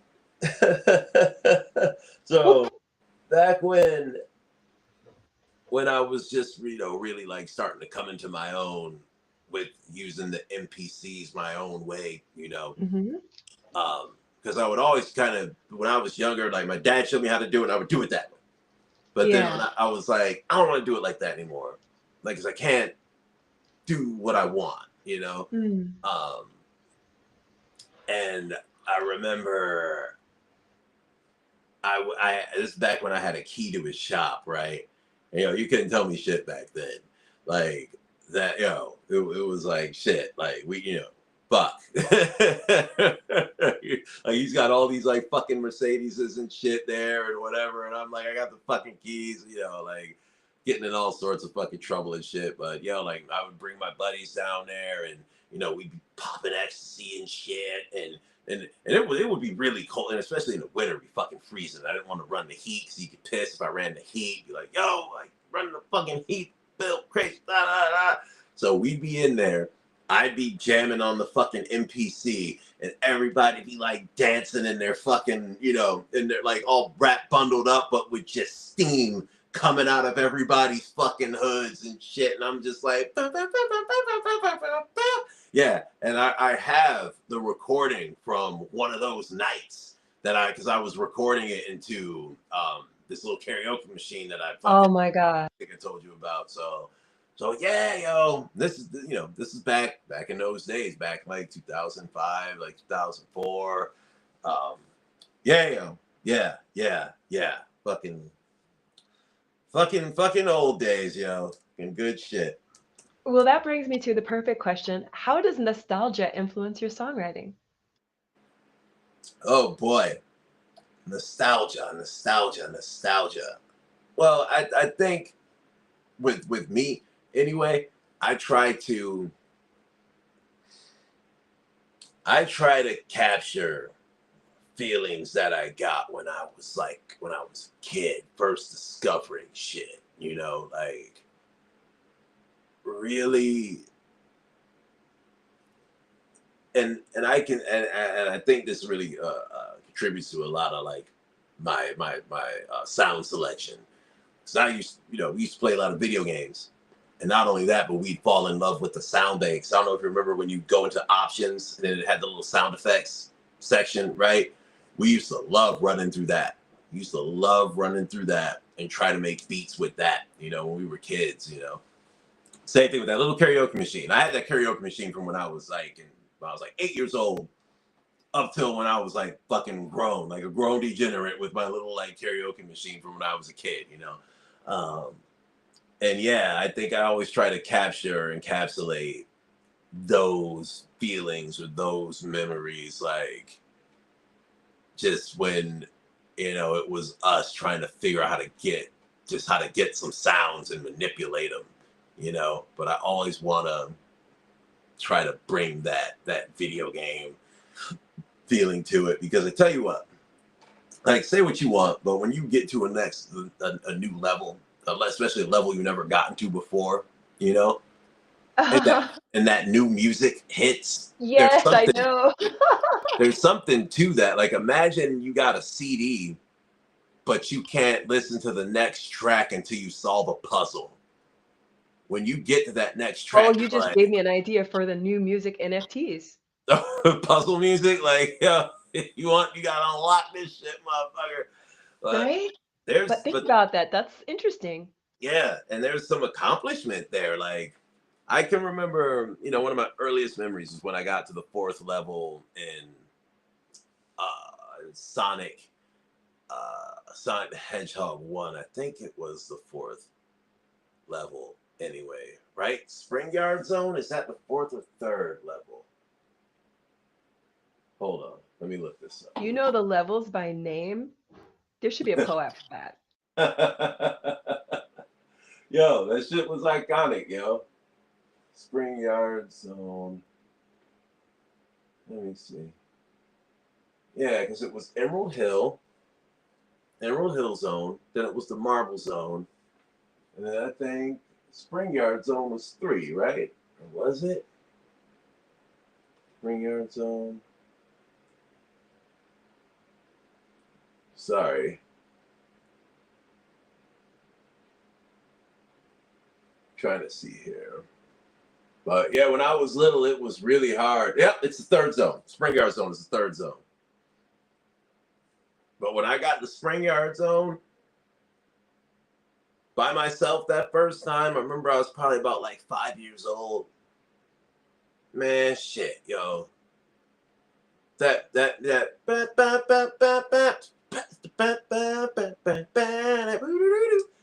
yo, shit. Okay, wait a minute. What video game is this? Sonic the Hedgehog. Wait. No, I'm gonna sing it. I'm gonna sing a different song. I'm gonna ask you if you recognize this one. Tell me if you know this one. Doot doot doot doot doot doot doot. Yeah, of course. Yeah. Yeah, of course. Hell yeah, of course. Yeah.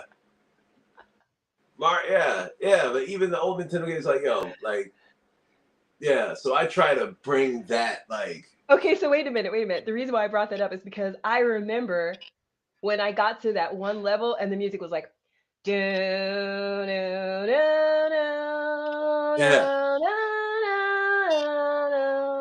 I was like, this shit is bad! Because then you're underground. That was the same game, but it was the next level. That was like level 2. That was... when you go underneath. Yeah, when it's like... Yeah, it's got that little drum break.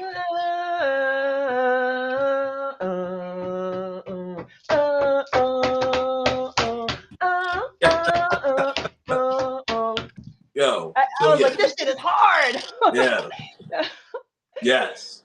All that, yeah. So I always want to try to bring that feeling back. That Saturday, you're chilling with your cousins or your siblings, you're fucking around with the video games, because that shit just...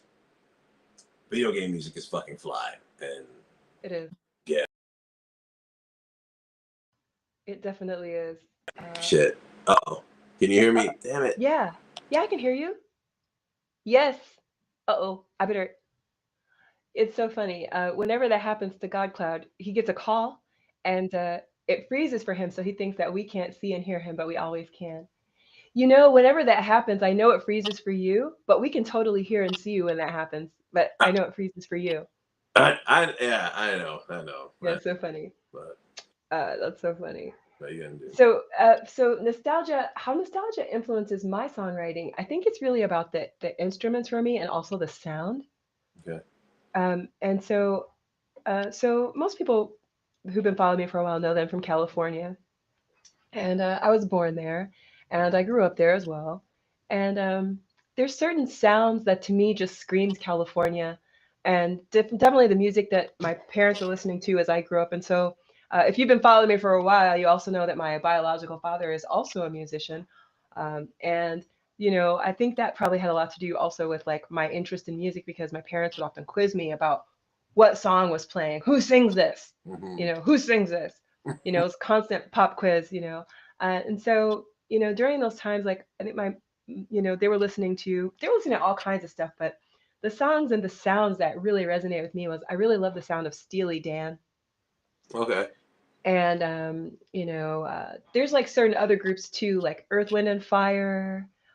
There's just like certain like Stevie Wonder, right? And I think that's why I'm so like Rhodes. There's like certain instrument sounds that really speak to me. And I'm sure it's because those sounds are nostalgic to me, like the Moog, the Rhodes, those soft, warm sounds, vibraphone.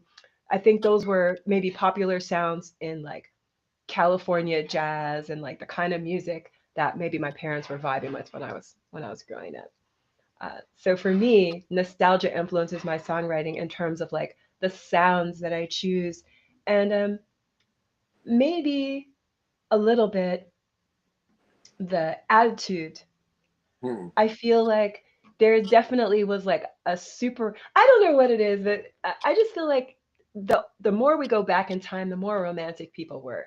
Uh, You know, you know Yeah. what I mean? Like I if you can, listen, yeah, right.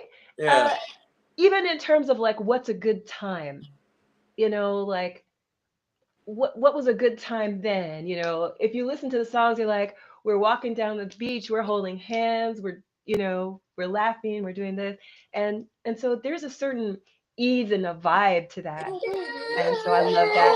Oh, kiddo. Hi. Oh, what a cutie. Uh-oh.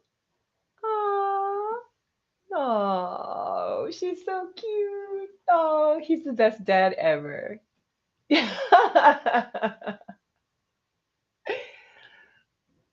Let's see. Oh, let me give them a minute. Let me give them a minute and see when he's ready to come back. I'll keep an eye on them and see when he's ready to come back. But yeah, talking about nostalgia, yeah, those are the ways that I bring nostalgia into my music. Is definitely with the instruments, definitely with the sound, definitely with the topic, and what I'm talking about in my music. I think. Oh, here we go. I think for myself, there's like a comment. Is she okay? Yo, I got to split. She just Okay. gutted me, yo. But yo, I know we Oh, had some awesome questions lined up. Let's pick. Let's I'll pick. save them for next week. Yeah, let's do it next week. Let's do it next week. Yeah, she needs her daddy right now. Oh, go be a dad, GodCloud. We love you. Take care. All right, much love, yo. Peace out, everybody. See you next time. Okay, and the Emmy for being the best dad goes to GodCloud. Amazing, amazing. Well, you're just gonna have to wait until next week, but I'll tell you what you have to look forward to. This is the part we are so looking forward to sharing with you is, and you can chime in on this. So the question is, what's a song that instantly takes you back to a specific memory? And we've got a playlist for you that we're going to share. So we're looking forward to bringing it back for you next week. And with that, I also will sign off. And I want to thank you for spending time with myself and with GodCloud. I hope this conversation has been inspiring and interesting to you. I hope that maybe we introduced you to some new faces.